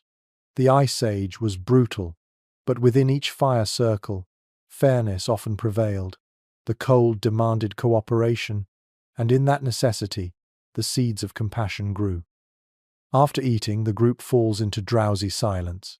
The fire's glow pulses gently against the stone, and the sound of the snow softens, as if the world itself has decided to rest. You stretch your legs, feeling the ground's faint warmth seep upward. The stone beneath you vibrates slightly, a heartbeat from deep within the earth. Most geologists note that volcanic heat still threaded through the Ice Age's frozen crust. Even during glacial peaks, warmth sometimes rose from below, offering humans small miracles of survivable ground. Perhaps your ancestors learned to follow it, the hidden veins of fire beneath the ice. You like that idea. Warmth guiding wanderers through the cold, unseen but sure. The child has fallen asleep, curled up beside the woman. The old man adjusts the fur over them both, his hands careful, reverent. You watch him for a while, wondering how many winters he's seen, how many fires he's kept alive. His face carries the map of it, lines carved by wind, patience, and quiet faith. Experts continue to discuss whether these intergenerational groups had formal hierarchies or if leadership flowed naturally through respect. Evidence from burial sites suggests both. Some graves of elders are adorned with beads or pigments, while others rest as simply as any other. What seems universal, though, is reverence for age, the understanding that knowledge, not strength, was the truest form of protection. The fire sinks lower, its heat softer now, more intimate. You lie down, the snow still falling beyond the rock's shadow.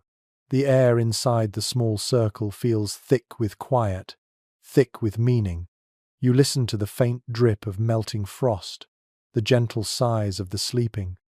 The wind outside murmurs, but it no longer sounds hostile. It's simply part of the night's music. You close your eyes. The fire's warmth lingers across your skin, sinking deeper until it becomes part of you. For the first time, you don't feel like a visitor in this frozen world. You feel like something the land itself has accepted.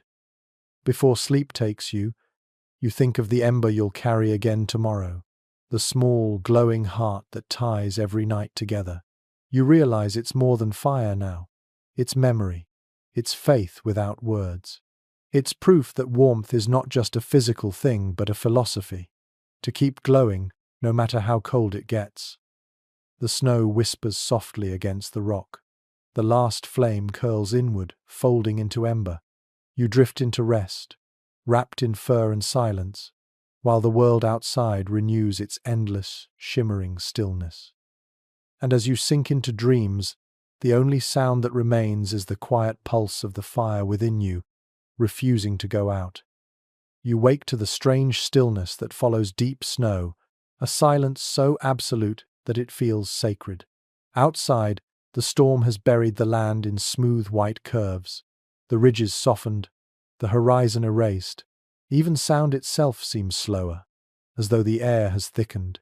When you step out from under the rock's shadow, your boots sink almost to your knees, and a fine mist of frost swirls with every move. The cold doesn't bite today, it glows.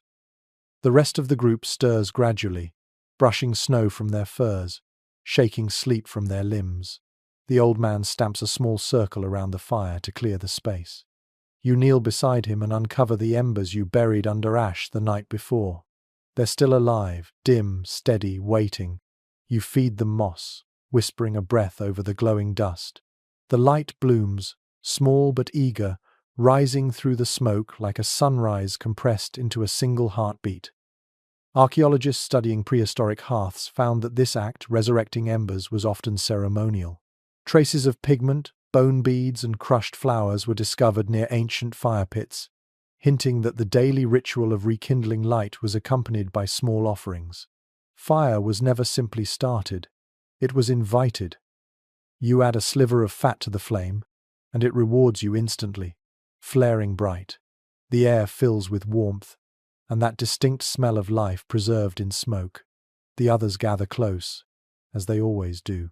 There is comfort in routine, in the gentle rhythm of shared motion. Someone laughs softly, steam puffing from their mouth like a ghost. Most anthropologists believe this morning circle the act of sharing firelight before the day's labor was humanity's first form of communion. No words, no hierarchy, just shared presence. Each face lit by the same flame, each breath warming the same air.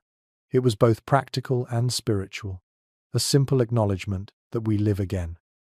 Curiously enough, in several Ice Age sites from Eurasia, archaeologists have found circular patterns of ash surrounded by carved stones etched with faint spirals. These may have been fire marks, symbols of gratitude or continuity, perhaps even a way to mark time itself. If each circle represented one dawn's flame, then humanity's first calendar wasn't the sky, it was the memory of warmth. The child toddles toward the fire, dragging a bundle of dry grass nearly twice their size. The group chuckles as they help feed it into the flames. The old man nods solemnly, as though accepting a sacred offering. You realize that every gesture here, every feed of wood, every hum around the fire is a lesson. No one lectures. The teaching is done through repetition and rhythm, a school built of warmth and patience. Experts who study hunter-gatherer societies note that teaching was never formalized in such communities. Knowledge flowed like heat, absorbed naturally by proximity. The young learned by watching hands, not hearing words. You can see it now, the child's eyes fixed on the fire, the tiny muscles of their face mirroring the concentration of their elders. They're learning more than survival, they're learning reverence. You sit back, letting the warmth soak into your bones. The woman who sang lullabies last night hums again, her voice low and steady. The tune is different now, less soothing, more like a pulse. The hunters begin to prepare for movement, tightening bindings, checking tools. The sound of scraping flint mixes with the crackle of fire, a symphony of readiness. A fascinating discovery from an Ice Age site in southern France revealed a collection of rhythmic instruments, percussion stones, sticks worn smooth by tapping. Scientists suggest they were used not for ritual but for coordination, to keep groups moving in unison. Rhythm, they say, is humanity's oldest form of teamwork. The heartbeat became the metronome of survival. You tap your fingers softly against your knee, matching the hum's rhythm. The old man notices and joins in, tapping his staff against the ground in perfect time. Soon everyone is following the faint sound of hands, bones, and sticks merging into a pulse so organic that even the wind seems to fall in sync. For a brief moment, it feels like the world itself has a heartbeat. The rhythm slows, then fades. Laughter follows, a low, genuine sound that breaks through the cold like a thaw. The old man grins, his eyes twinkling with mischief. You realize that in all the hardship, humor survived too. The Ice Age didn't erase laughter, It made it sacred. Most scholars believe that early humans used laughter to regulate tension within groups. It released fear, renewed bonds, reminded everyone that even in darkness, joy remained possible. The fossil record may never capture a joke, but it remembers the breath of those who laughed. You watch as the hunters depart again, their figures shrinking into the bright white distance. The woman tends to the fire while humming under her breath. The child begins to draw on the snow again, circles within circles. You help mend a torn strap, the smell of smoke clinging to your fingers. Each motion feels ancient, practiced, endless. A peculiar finding from sites in Siberia shows repeated layers of overlapping footprints near hearths, evidence of generations walking the same paths within a single shelter. It means that some camps lasted not days but decades, rebuilt and repaired by descendants of the first occupants. Imagine that, a home without walls, but with memory woven into the very soil. You lie back for a moment, resting your head against a folded hide. The warmth from the fire presses against your side, gentle and alive.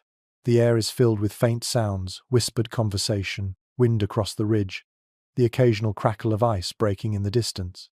Each sound feels deliberate, meaningful, as though the world itself has learned to whisper softly so as not to disturb your rest.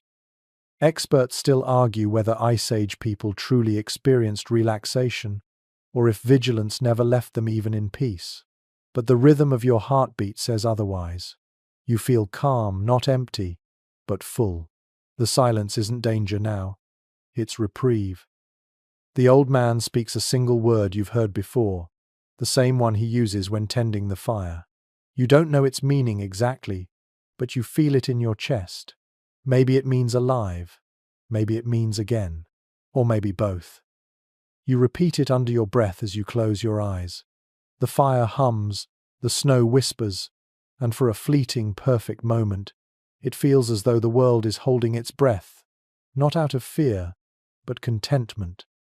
The warmth seeps deep into your skin, filling every hollow space the cold once claimed. The flame flickers, small and steady, and you think, this is it. The truest luxury of the Ice Age wasn't food or shelter, it was stillness, the rare gift of a moment, untouched by need. You drift into sleep again, not out of exhaustion but trust. The ember will keep its promise. The dawn will come again. The snow will fall, and you will light the fire once more.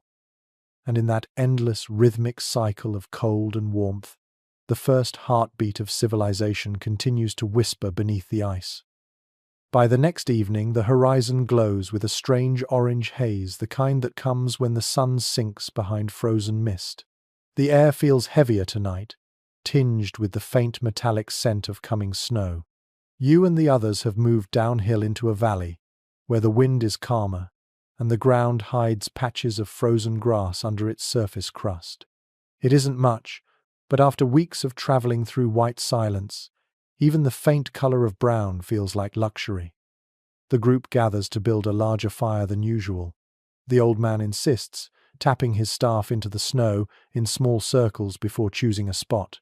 You help clear the area, pushing aside snow until earth appears cold, solid, and dark. Someone arranges stones, another breaks dry branches. You unwrap your shell carefully, revealing the glowing ember you've carried since the morning. It's weak now, a single orange vein amid grey ash. You kneel, cup your hands around it, and whisper the same soft encouragement you've learned from countless nights. The ember brightens, then the first curl of flame unfurls like breath returning to a body. Experts examining ancient fire pits in open tundra regions discovered that the ground beneath often shows layers of melted permafrost, evidence that the same spot had hosted hundreds of fires, sometimes over generations. The old man's instinct wasn't superstition, it was science remembered in muscle memory. Heat leaves traces, and warmth loves to return to the places it's been before. The hunters lay slabs of stone to serve as cooking surfaces. The woman prepares strips of bison meat, the child watching closely as she rubs the pieces with crushed herbs and fat. You're surprised by the aroma, sweet and sharp at once. The scent alone feels nourishing. Most archaeologists agree that Ice Age humans, far from eating only raw meat, developed complex methods of cooking with herbs, bones, and fats.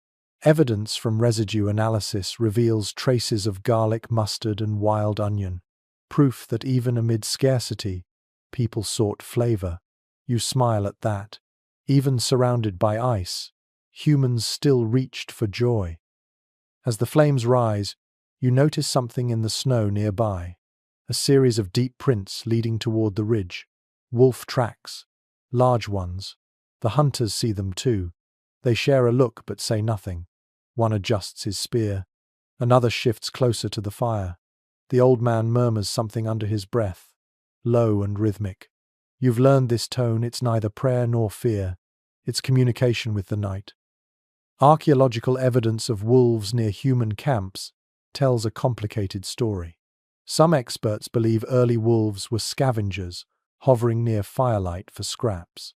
Others propose that these moments of proximity birthed the first alliance. The line between predator and companion blurred beside the flames. You glance at the tracks again, half expecting to see eyes in the dark. But nothing moves. The silence hums. You pass around roasted meat, the surface charred and glistening.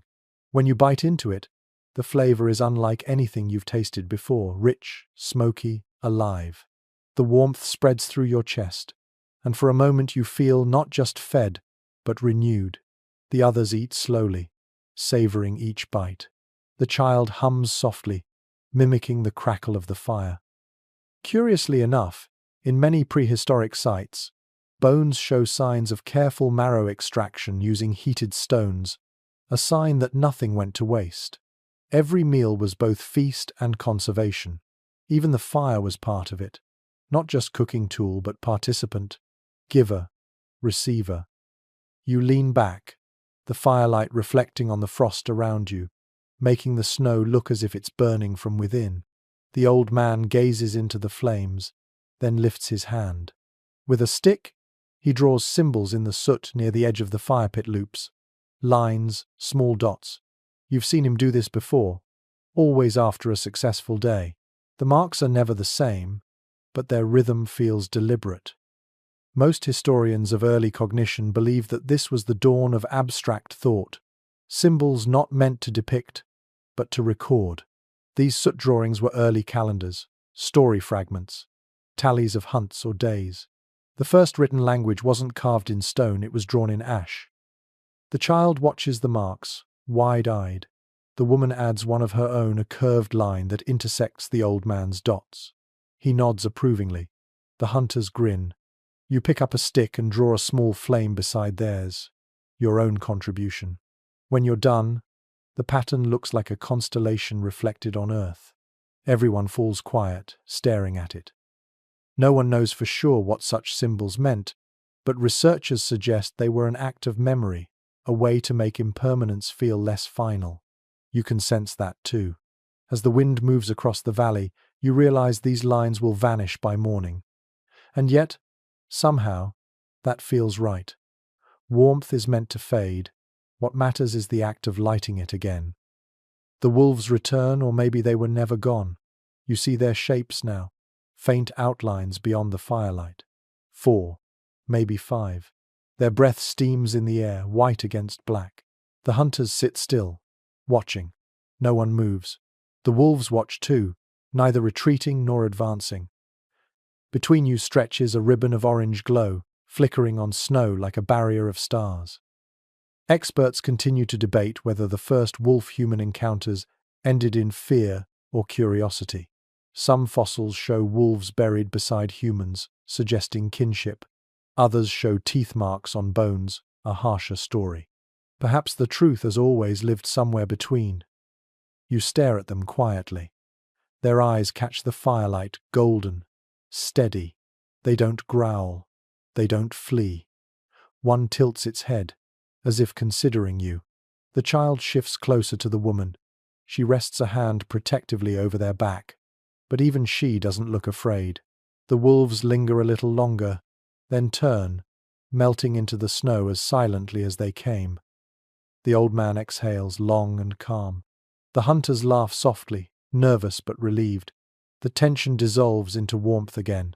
You add another stick to the fire, and it roars brighter, as if pleased by your offering. You sit there for a long time afterward, watching the fire shrink to steady rhythm again. The marks in the soot glow faintly, then begin to fade. The wind rises and carries the ash upward in soft spirals. You follow its motion with your eyes, imagining the symbols traveling into the sky, etched briefly against the darkness before vanishing into the cold. Some scholars claim that storytelling began like this not from triumph, but from stillness, the urge to mark, to remember, to make fleeting warmth permanent in words or motion. The old man doesn't speak, but you can feel his story filling the air nonetheless. You stretch your hands toward the fire one last time, letting the heat sink deep. Around you, the others are already lying down, their shadows long across the snow. The valley is silent again, but it's not empty. Somewhere beyond, the wolves may be watching still, drawn not by hunger now, but by fascination. You close your eyes. The fire hums low, gentle as breath. The air smells of smoke and meat and faint ash. You think of the wolves, the child, the ember you'll carry again tomorrow, and the warmth that has no name but continues anyway. Somewhere between wakefulness and sleep, a single truth flickers in your mind. Survival was never just about fire. It was about keeping company with the darkness, learning not to fear it, but to glow inside it. And with that thought, you drift off, the snow falling slow and soundless, as if the world itself were tucking you in. By morning, the wolves' tracks have frozen solid, thin white hollows leading toward the far ridge. You study them in the dim light, the impressions sharp, almost elegant. They look like punctuation marks written by nature, a language you can nearly read. You follow their curve for a few steps, then stop, smiling faintly. The wolves were close enough to steal heat from the fire, but not close enough to steal fear. Something about that balance feels right. The old man joins you, leaning on his staff, following your gaze. He doesn't speak, but he hums softly, an old habit now, a rhythm that fills silences before they grow too wide. You hum back. The sound is deep, easy, familiar. It travels over the snow and disappears into the still air. Experts who study the early domestication of animals often point to the strange mutual recognition that began somewhere in the Ice Age. Humans and wolves, both social hunters, both weary of solitude, both drawn to warmth. Whether the first bond came from shared food or shared silence, no one knows. But you sense it tonight. Survival was never a competition. It was a quiet truce. The group begins to pack again. The meat from last night is divided carefully, wrapped in hide. Nothing is wasted, not fat, not bone, not sinew. The air smells faintly sweet from the remnants of char. You kneel and scatter a pinch of snow over the last glowing coals, watching the steam curl upward. The ashes hiss, then fade to grey. It's always a little sad, extinguishing warmth you tended with such care. But it's part of the rhythm. Fire dies, only to be reborn. A curious discovery in archaeological fire sites revealed repeated ash mounds, layered over centuries. Each generation built its hearths atop the remains of the old, like sedimentary memory. Fireplaces became time capsules, each layer a season's worth of nights, stories and breaths. The people who slept there may have moved on, but their warmth stayed. You gather your things and fall into step with the others. The valley stretches wide, dotted with ancient pine and streaked by frozen rivers. The air has that particular silence that comes before snow again, a poised stillness that makes you whisper without meaning to. Hours pass before you find shelter, a narrow cave cut into a limestone wall, its entrance half covered with icicles that glitter like teeth. Inside, the air smells faintly of stone dust and old smoke. Someone lived here long ago. You can feel it immediately.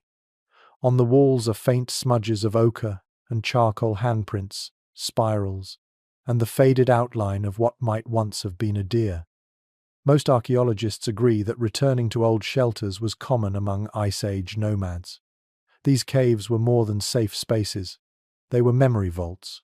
Families returned to them each generation, repainting walls, rekindling hearths, and adding new marks beside the old. You can sense that continuity now, ghosts of past fires glowing invisibly in the stone. You set down your pack, unwrap your shell, and reveal the ember once more. It's faint, almost gone. You blow gently, feed it moss, and coax it back to life. The light returns, reflecting off the cave walls in trembling patterns. For a heartbeat, the ancient paintings seem to move, shadows dancing, animals running, hands waving through time. A strange note in an academic journal once described how flickering firelight made prehistoric art appear animated. Some researchers even proposed that this was intentional, that the artists designed their images to interact with flame. The first cinema, thousands of years before the word existed. You sit in silence, mesmerized by the illusion. The deer seems to leap across the wall, its form pulsing with the rhythm of the fire.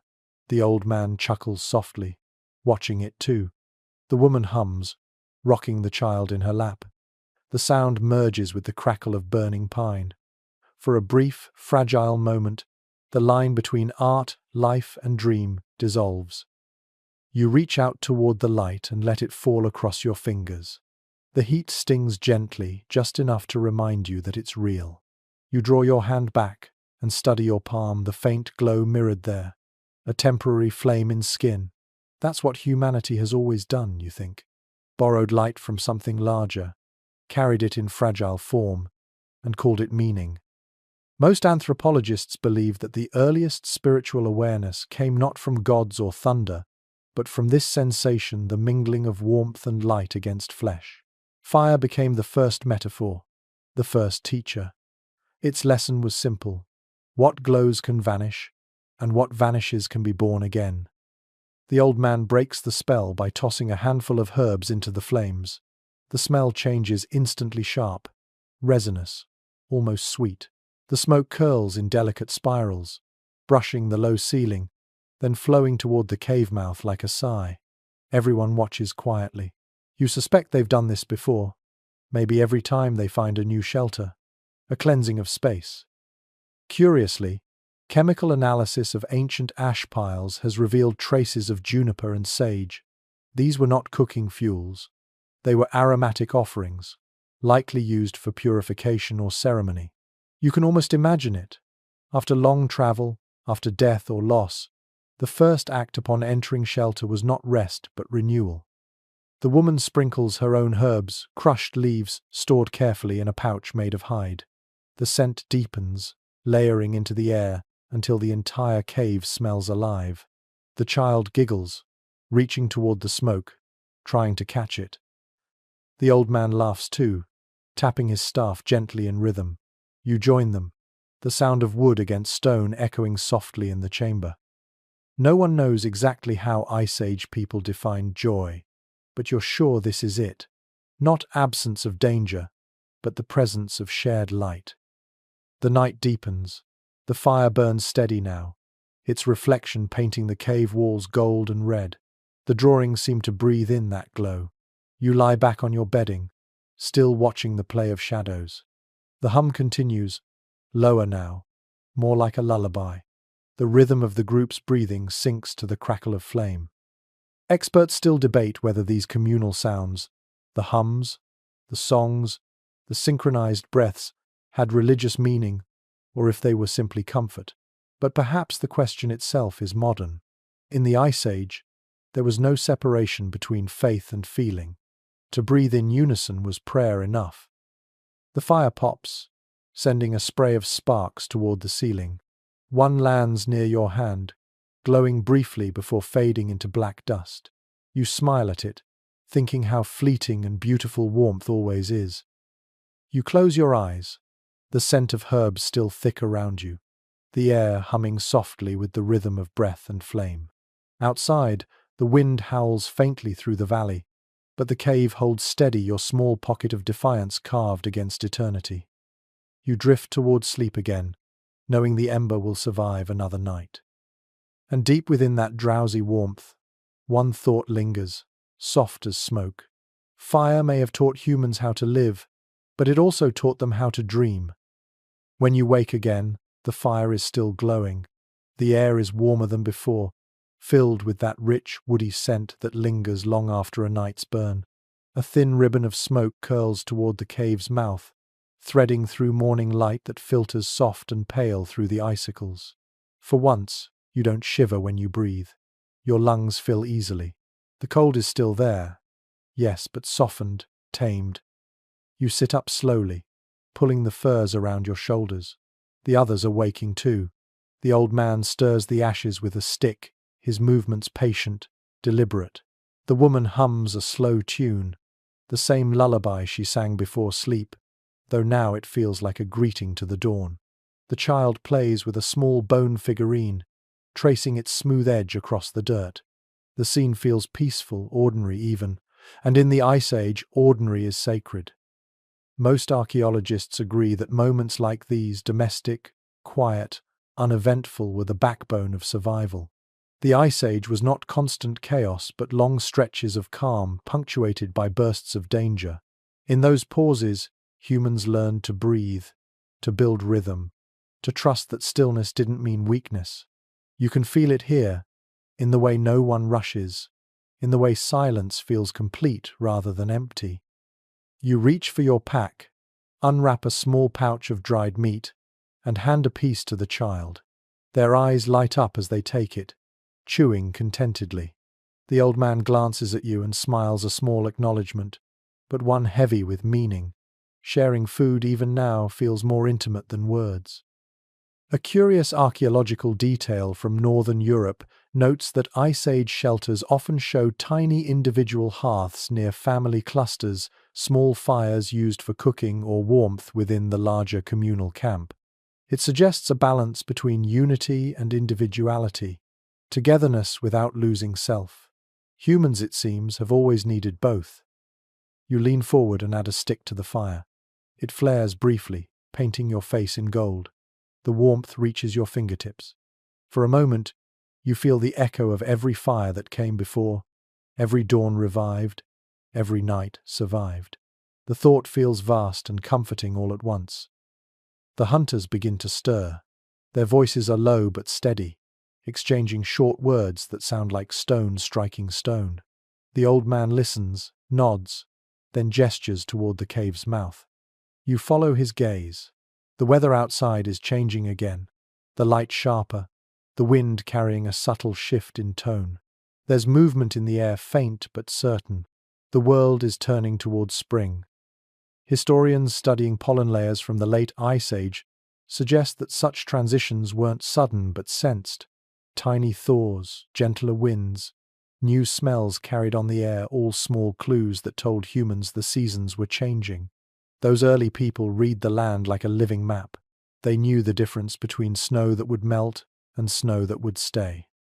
You step outside, the cold kissing your cheeks. The horizon gleams brighter today, the snow's surface shimmering under a thin crust of melting ice. From somewhere nearby comes the sound of dripping water, a music you haven't heard in months. You follow it to the cave's edge, where the icicles are melting, drop by drop. Each one falls with a tiny sound, soft as heartbeat. You tilt your head back and watch sunlight fracture through the frozen shapes. The air smells faintly of minerals, damp stone, and distant pine. You realize that this is the first smell of thaw, the scent of the world remembering how to live again. A peculiar detail noted by environmental archaeologists is that Ice Age humans could detect seasonal shifts through smell long before visual signs appeared. The earth itself changed fragrance with temperature, the soil breathing differently when life began to stir beneath it. To those who depended on it, scent was not aesthetic, it was knowledge. You call softly to the others, and soon they join you at the cave's mouth. The child reaches for the dripping icicle, laughing when the cold water touches their palm. The woman smiles, cupping her own hands to catch a few drops. She drinks, then gestures for you to do the same. You hesitate, then follow. The water is shockingly clear, almost sweet. It feels alive. Most anthropologists agree that early humans saw water as sacred not because it was rare, but because it was rebirth itself. When ice turned to liquid, it meant hope, movement, hunting, life. In myths reconstructed from later oral traditions, water was often the first god, both giver and destroyer. You can see why. In the Ice Age, nothing else could transform a landscape so completely.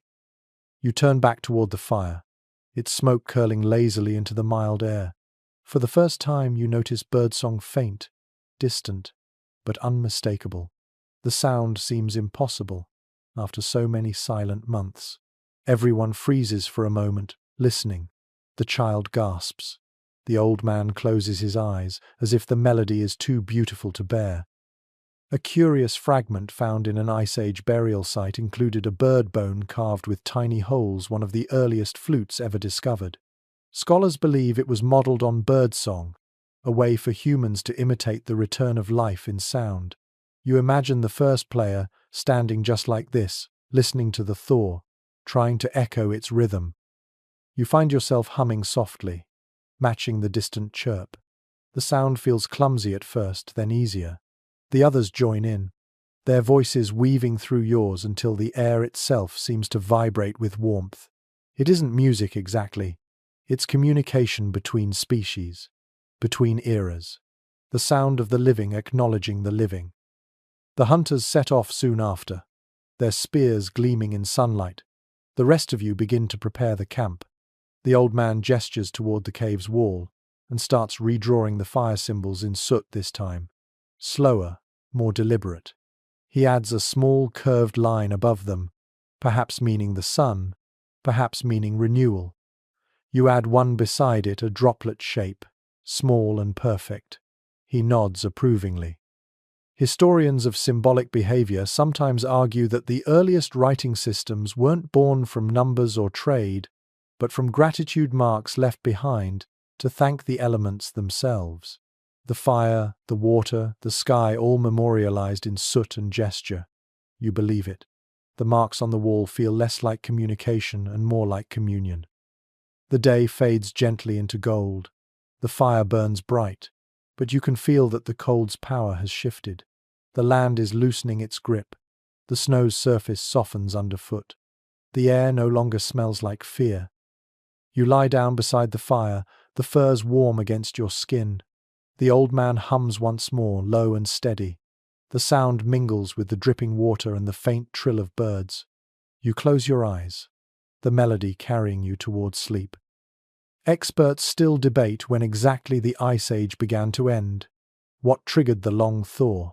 Some say it was cosmic, others say it was cyclical. But you think of this moment of warmth, of voices, of a droplet landing on your wrist, and you know that endings are rarely sudden. They happen quietly, like melting ice.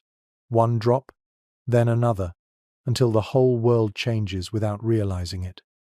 As you drift into dreams, you picture the ember inside your shell, still glowing softly, its warmth carrying forward through every thaw, every dawn, every lifetime. And outside, the icicles keep dripping, the quiet applause of the earth waking up. The snow thins by the third dawn.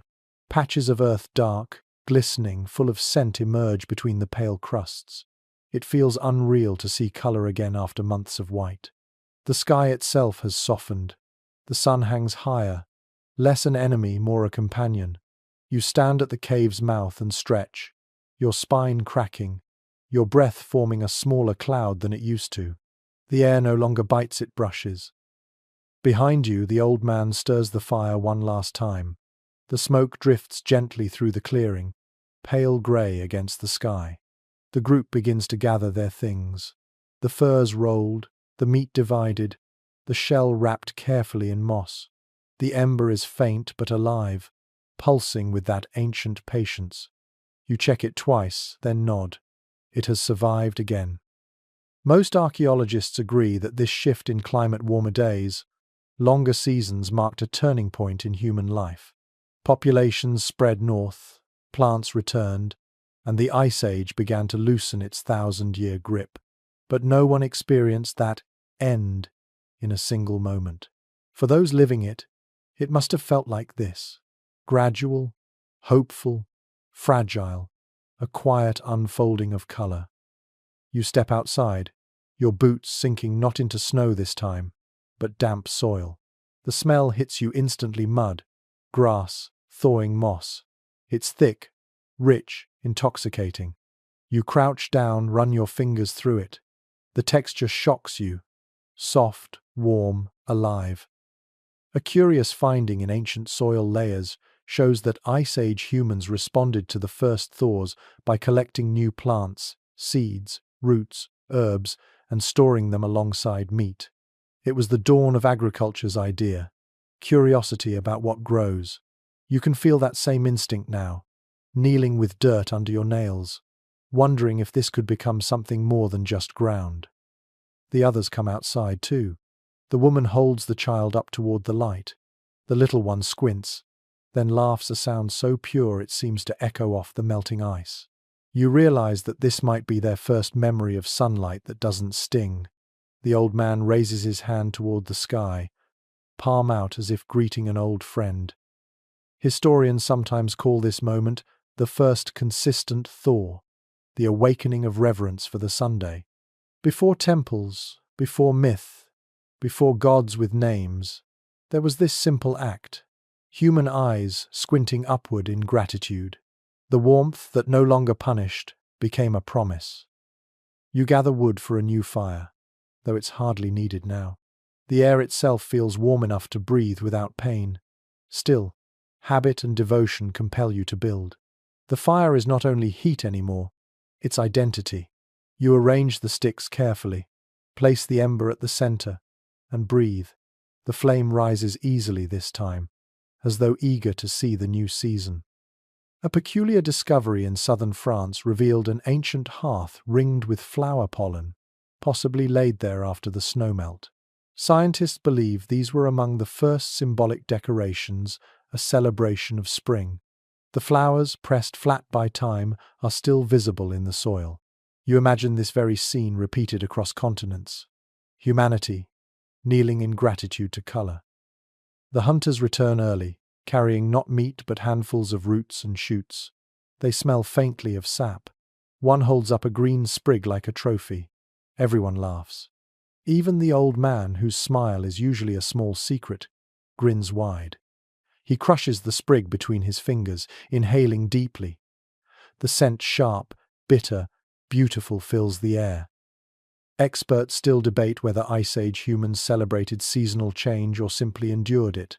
But endurance, too, can become celebration when it's shared. The laughter that ripples through your group proves it. Survival has turned to joy. You cook together again that night, though this time the meal feels different. There's less fear, less urgency. You roast roots beside meat, just to see what happens. The smell that rises is astonishing, sweet, smoky, alive. The child claps, delighted. You taste it and laugh aloud. You've just invented flavor all over again. Anthropologists studying residues on cooking stones suggest that the combination of meat and plant was a pivotal step in culinary evolution. It was experimentation born from plenty, a declaration that survival could be playful. You understand that now. You're not just living, you're living well. As dusk falls, you sit with the others around the fire. The light is golden, not red. The smoke carries upward without clinging. The air tastes clean. You look around and notice how everything has changed subtly, how shoulders are no longer hunched, how laughter comes quicker, how silence feels lighter. The world is softening, and so are you. The old man traces one last spiral in the dirt beside the fire. His hand trembles slightly. You join him, adding another smaller spiral within his. The shape feels familiar now, life folding into itself, never ending, always beginning. The woman adds one more, looping hers around both. 3 spirals intertwined. You don't need to name it. The meaning hums quietly between you. Some scholars suggest that the spiral is humanity's oldest universal symbol. Found carved in Ice Age caves across continents, it may have represented fire, time, or the breath of life itself. But to you, here, it simply means continuity, the warmth that keeps going, no matter how often the world freezes. As the night deepens, you lie back on the thawing ground. The earth radiates faint heat upward, a reminder that even cold landscapes remember warmth. The stars are clear tonight, sharp as ice but friendly somehow.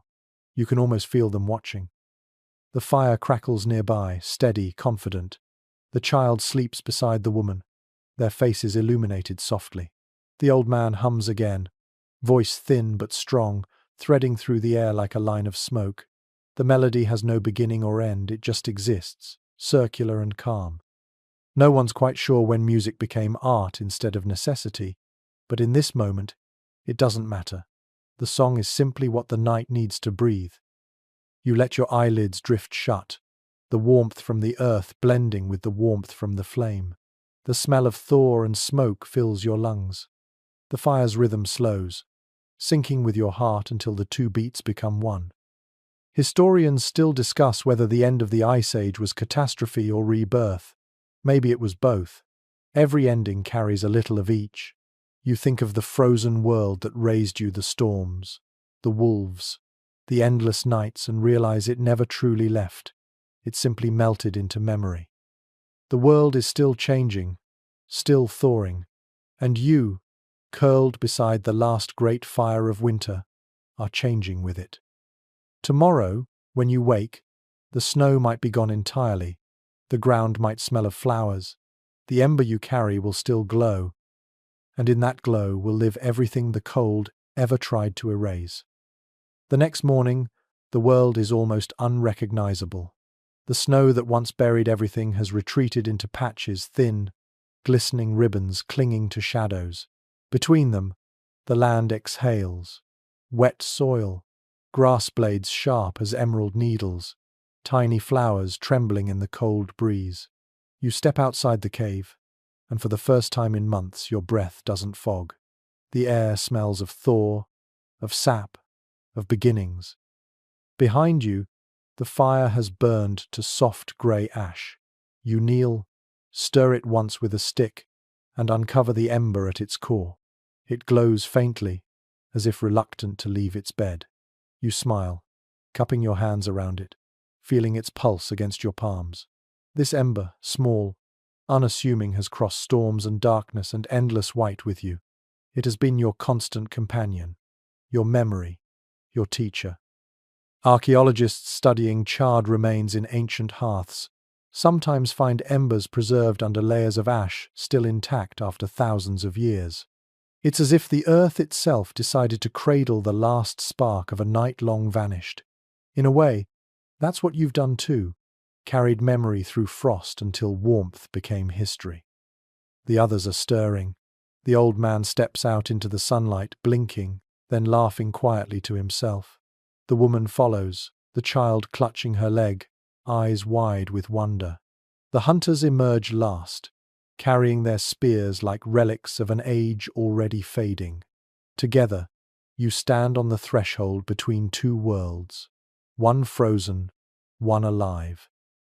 Experts say the end of the Ice Age was not abrupt, but gradual, a shifting of rhythm, a long exhale after millennia of tension.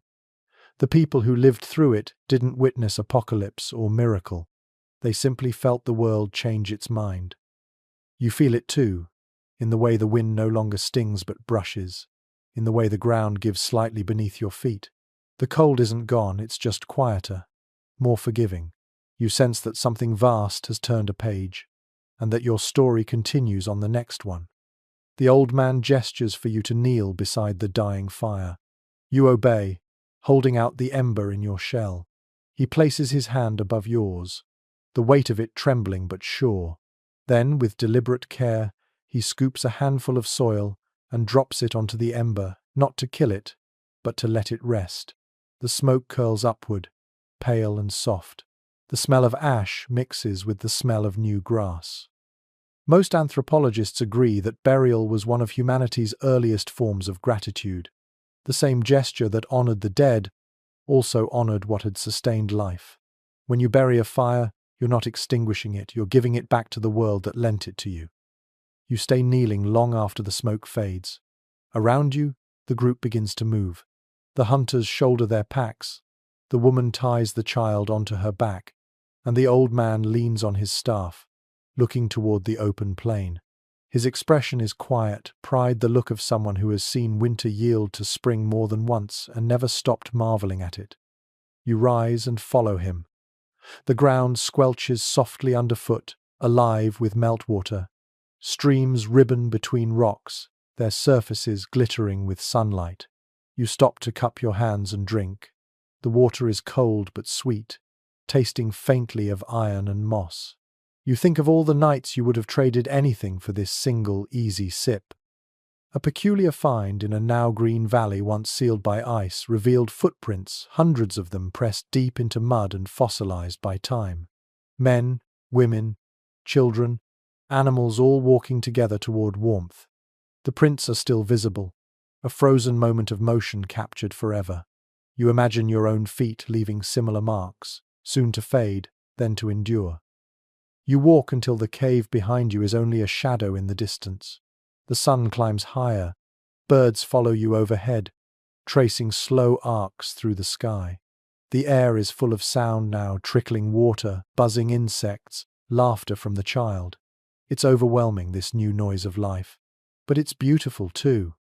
Historians still debate what early humans felt when the ice began to vanish. Relief, surely. Fear, perhaps. But maybe, more than anything, they felt awe. To watch the land come alive again must have felt like witnessing rebirth, not of the world, but of themselves. You stop at a rise in the earth and look back one last time. The valley below glitters where the snow once suffocated it. Your fire's smoke has vanished completely, its warmth now part of the soil. You can almost imagine that somewhere beneath the thaw, your ember still glows quietly, becoming part of the planet's pulse. The old man joins you on the rise. He touches your shoulder and points toward the distance, where the land darkens into forest. There will be new challenges ahead. Rivers to cross, animals to track, perhaps even other fires to find. But for now, you simply nod. You know what to do. Keep walking, keep warming, keep remembering. Most scholars agree that this persistence, the refusal to stop carrying light, is what defined the species that survived. Fire may have begun as a tool, but it became something far deeper, a mirror for the human spirit. To keep a flame alive, even when everything around you froze, was to declare that existence itself was worthy. You turn toward the forest. The ground hums softly beneath your feet, water running somewhere below. The air feels different now, not heavy, not biting, just present. For the first time, you don't feel like a visitor to this world. You feel like part of it. The old man starts walking. The woman follows. The child giggles, trying to catch a butterfly that flutters just ahead. The hunters laugh and call after them. You take one last look at the pale horizon, at the place where winter still lingers like a memory. And then you walk too into the warmth, into the green, into the next chapter of humanity's long, unfolding story. The Ice Age sleeps behind you. Ahead lies everything else. The fire has dimmed now. The snow is long gone. The world has settled into its quiet rhythm once more. And you, too, can rest. Imagine it, the soft weight of the fur around your shoulders, the earth still warm beneath your hands, the air smelling faintly of smoke and early flowers. There's no need to move anymore. Just breathe. The people from your journey have found their peace. The old man has laid down his staff. The child sleeps easily, face turned toward sunlight. Somewhere under the soil, the final ember rests a small, perfect memory of warmth that will never quite die. You can feel it, can't you? That glow, that steady pulse, somewhere deep within you too. It's the same one that's carried every dreamer, every survivor, every quiet human night from the beginning of time. Let the rhythm of that thought slow your breathing. Let it soften your muscles, the way the snow once softened the earth. The wind outside your window is gentler now, the night less cold. You've made it through the long winter, and morning will come soon. In the hush between one breath and the next, you realize something tender. We are all descendants of those who refused to let the fire go out. Every spark you've ever seen, every candle, every light in a window traces its ancestry back to that first ember in the ice. So, as you drift towards sleep, hold that warmth close. It belongs to you now, the inheritance of survival, of care, of quiet courage. The fire never ended. It only changed hands. Good night. Sleep well. The world is warm again.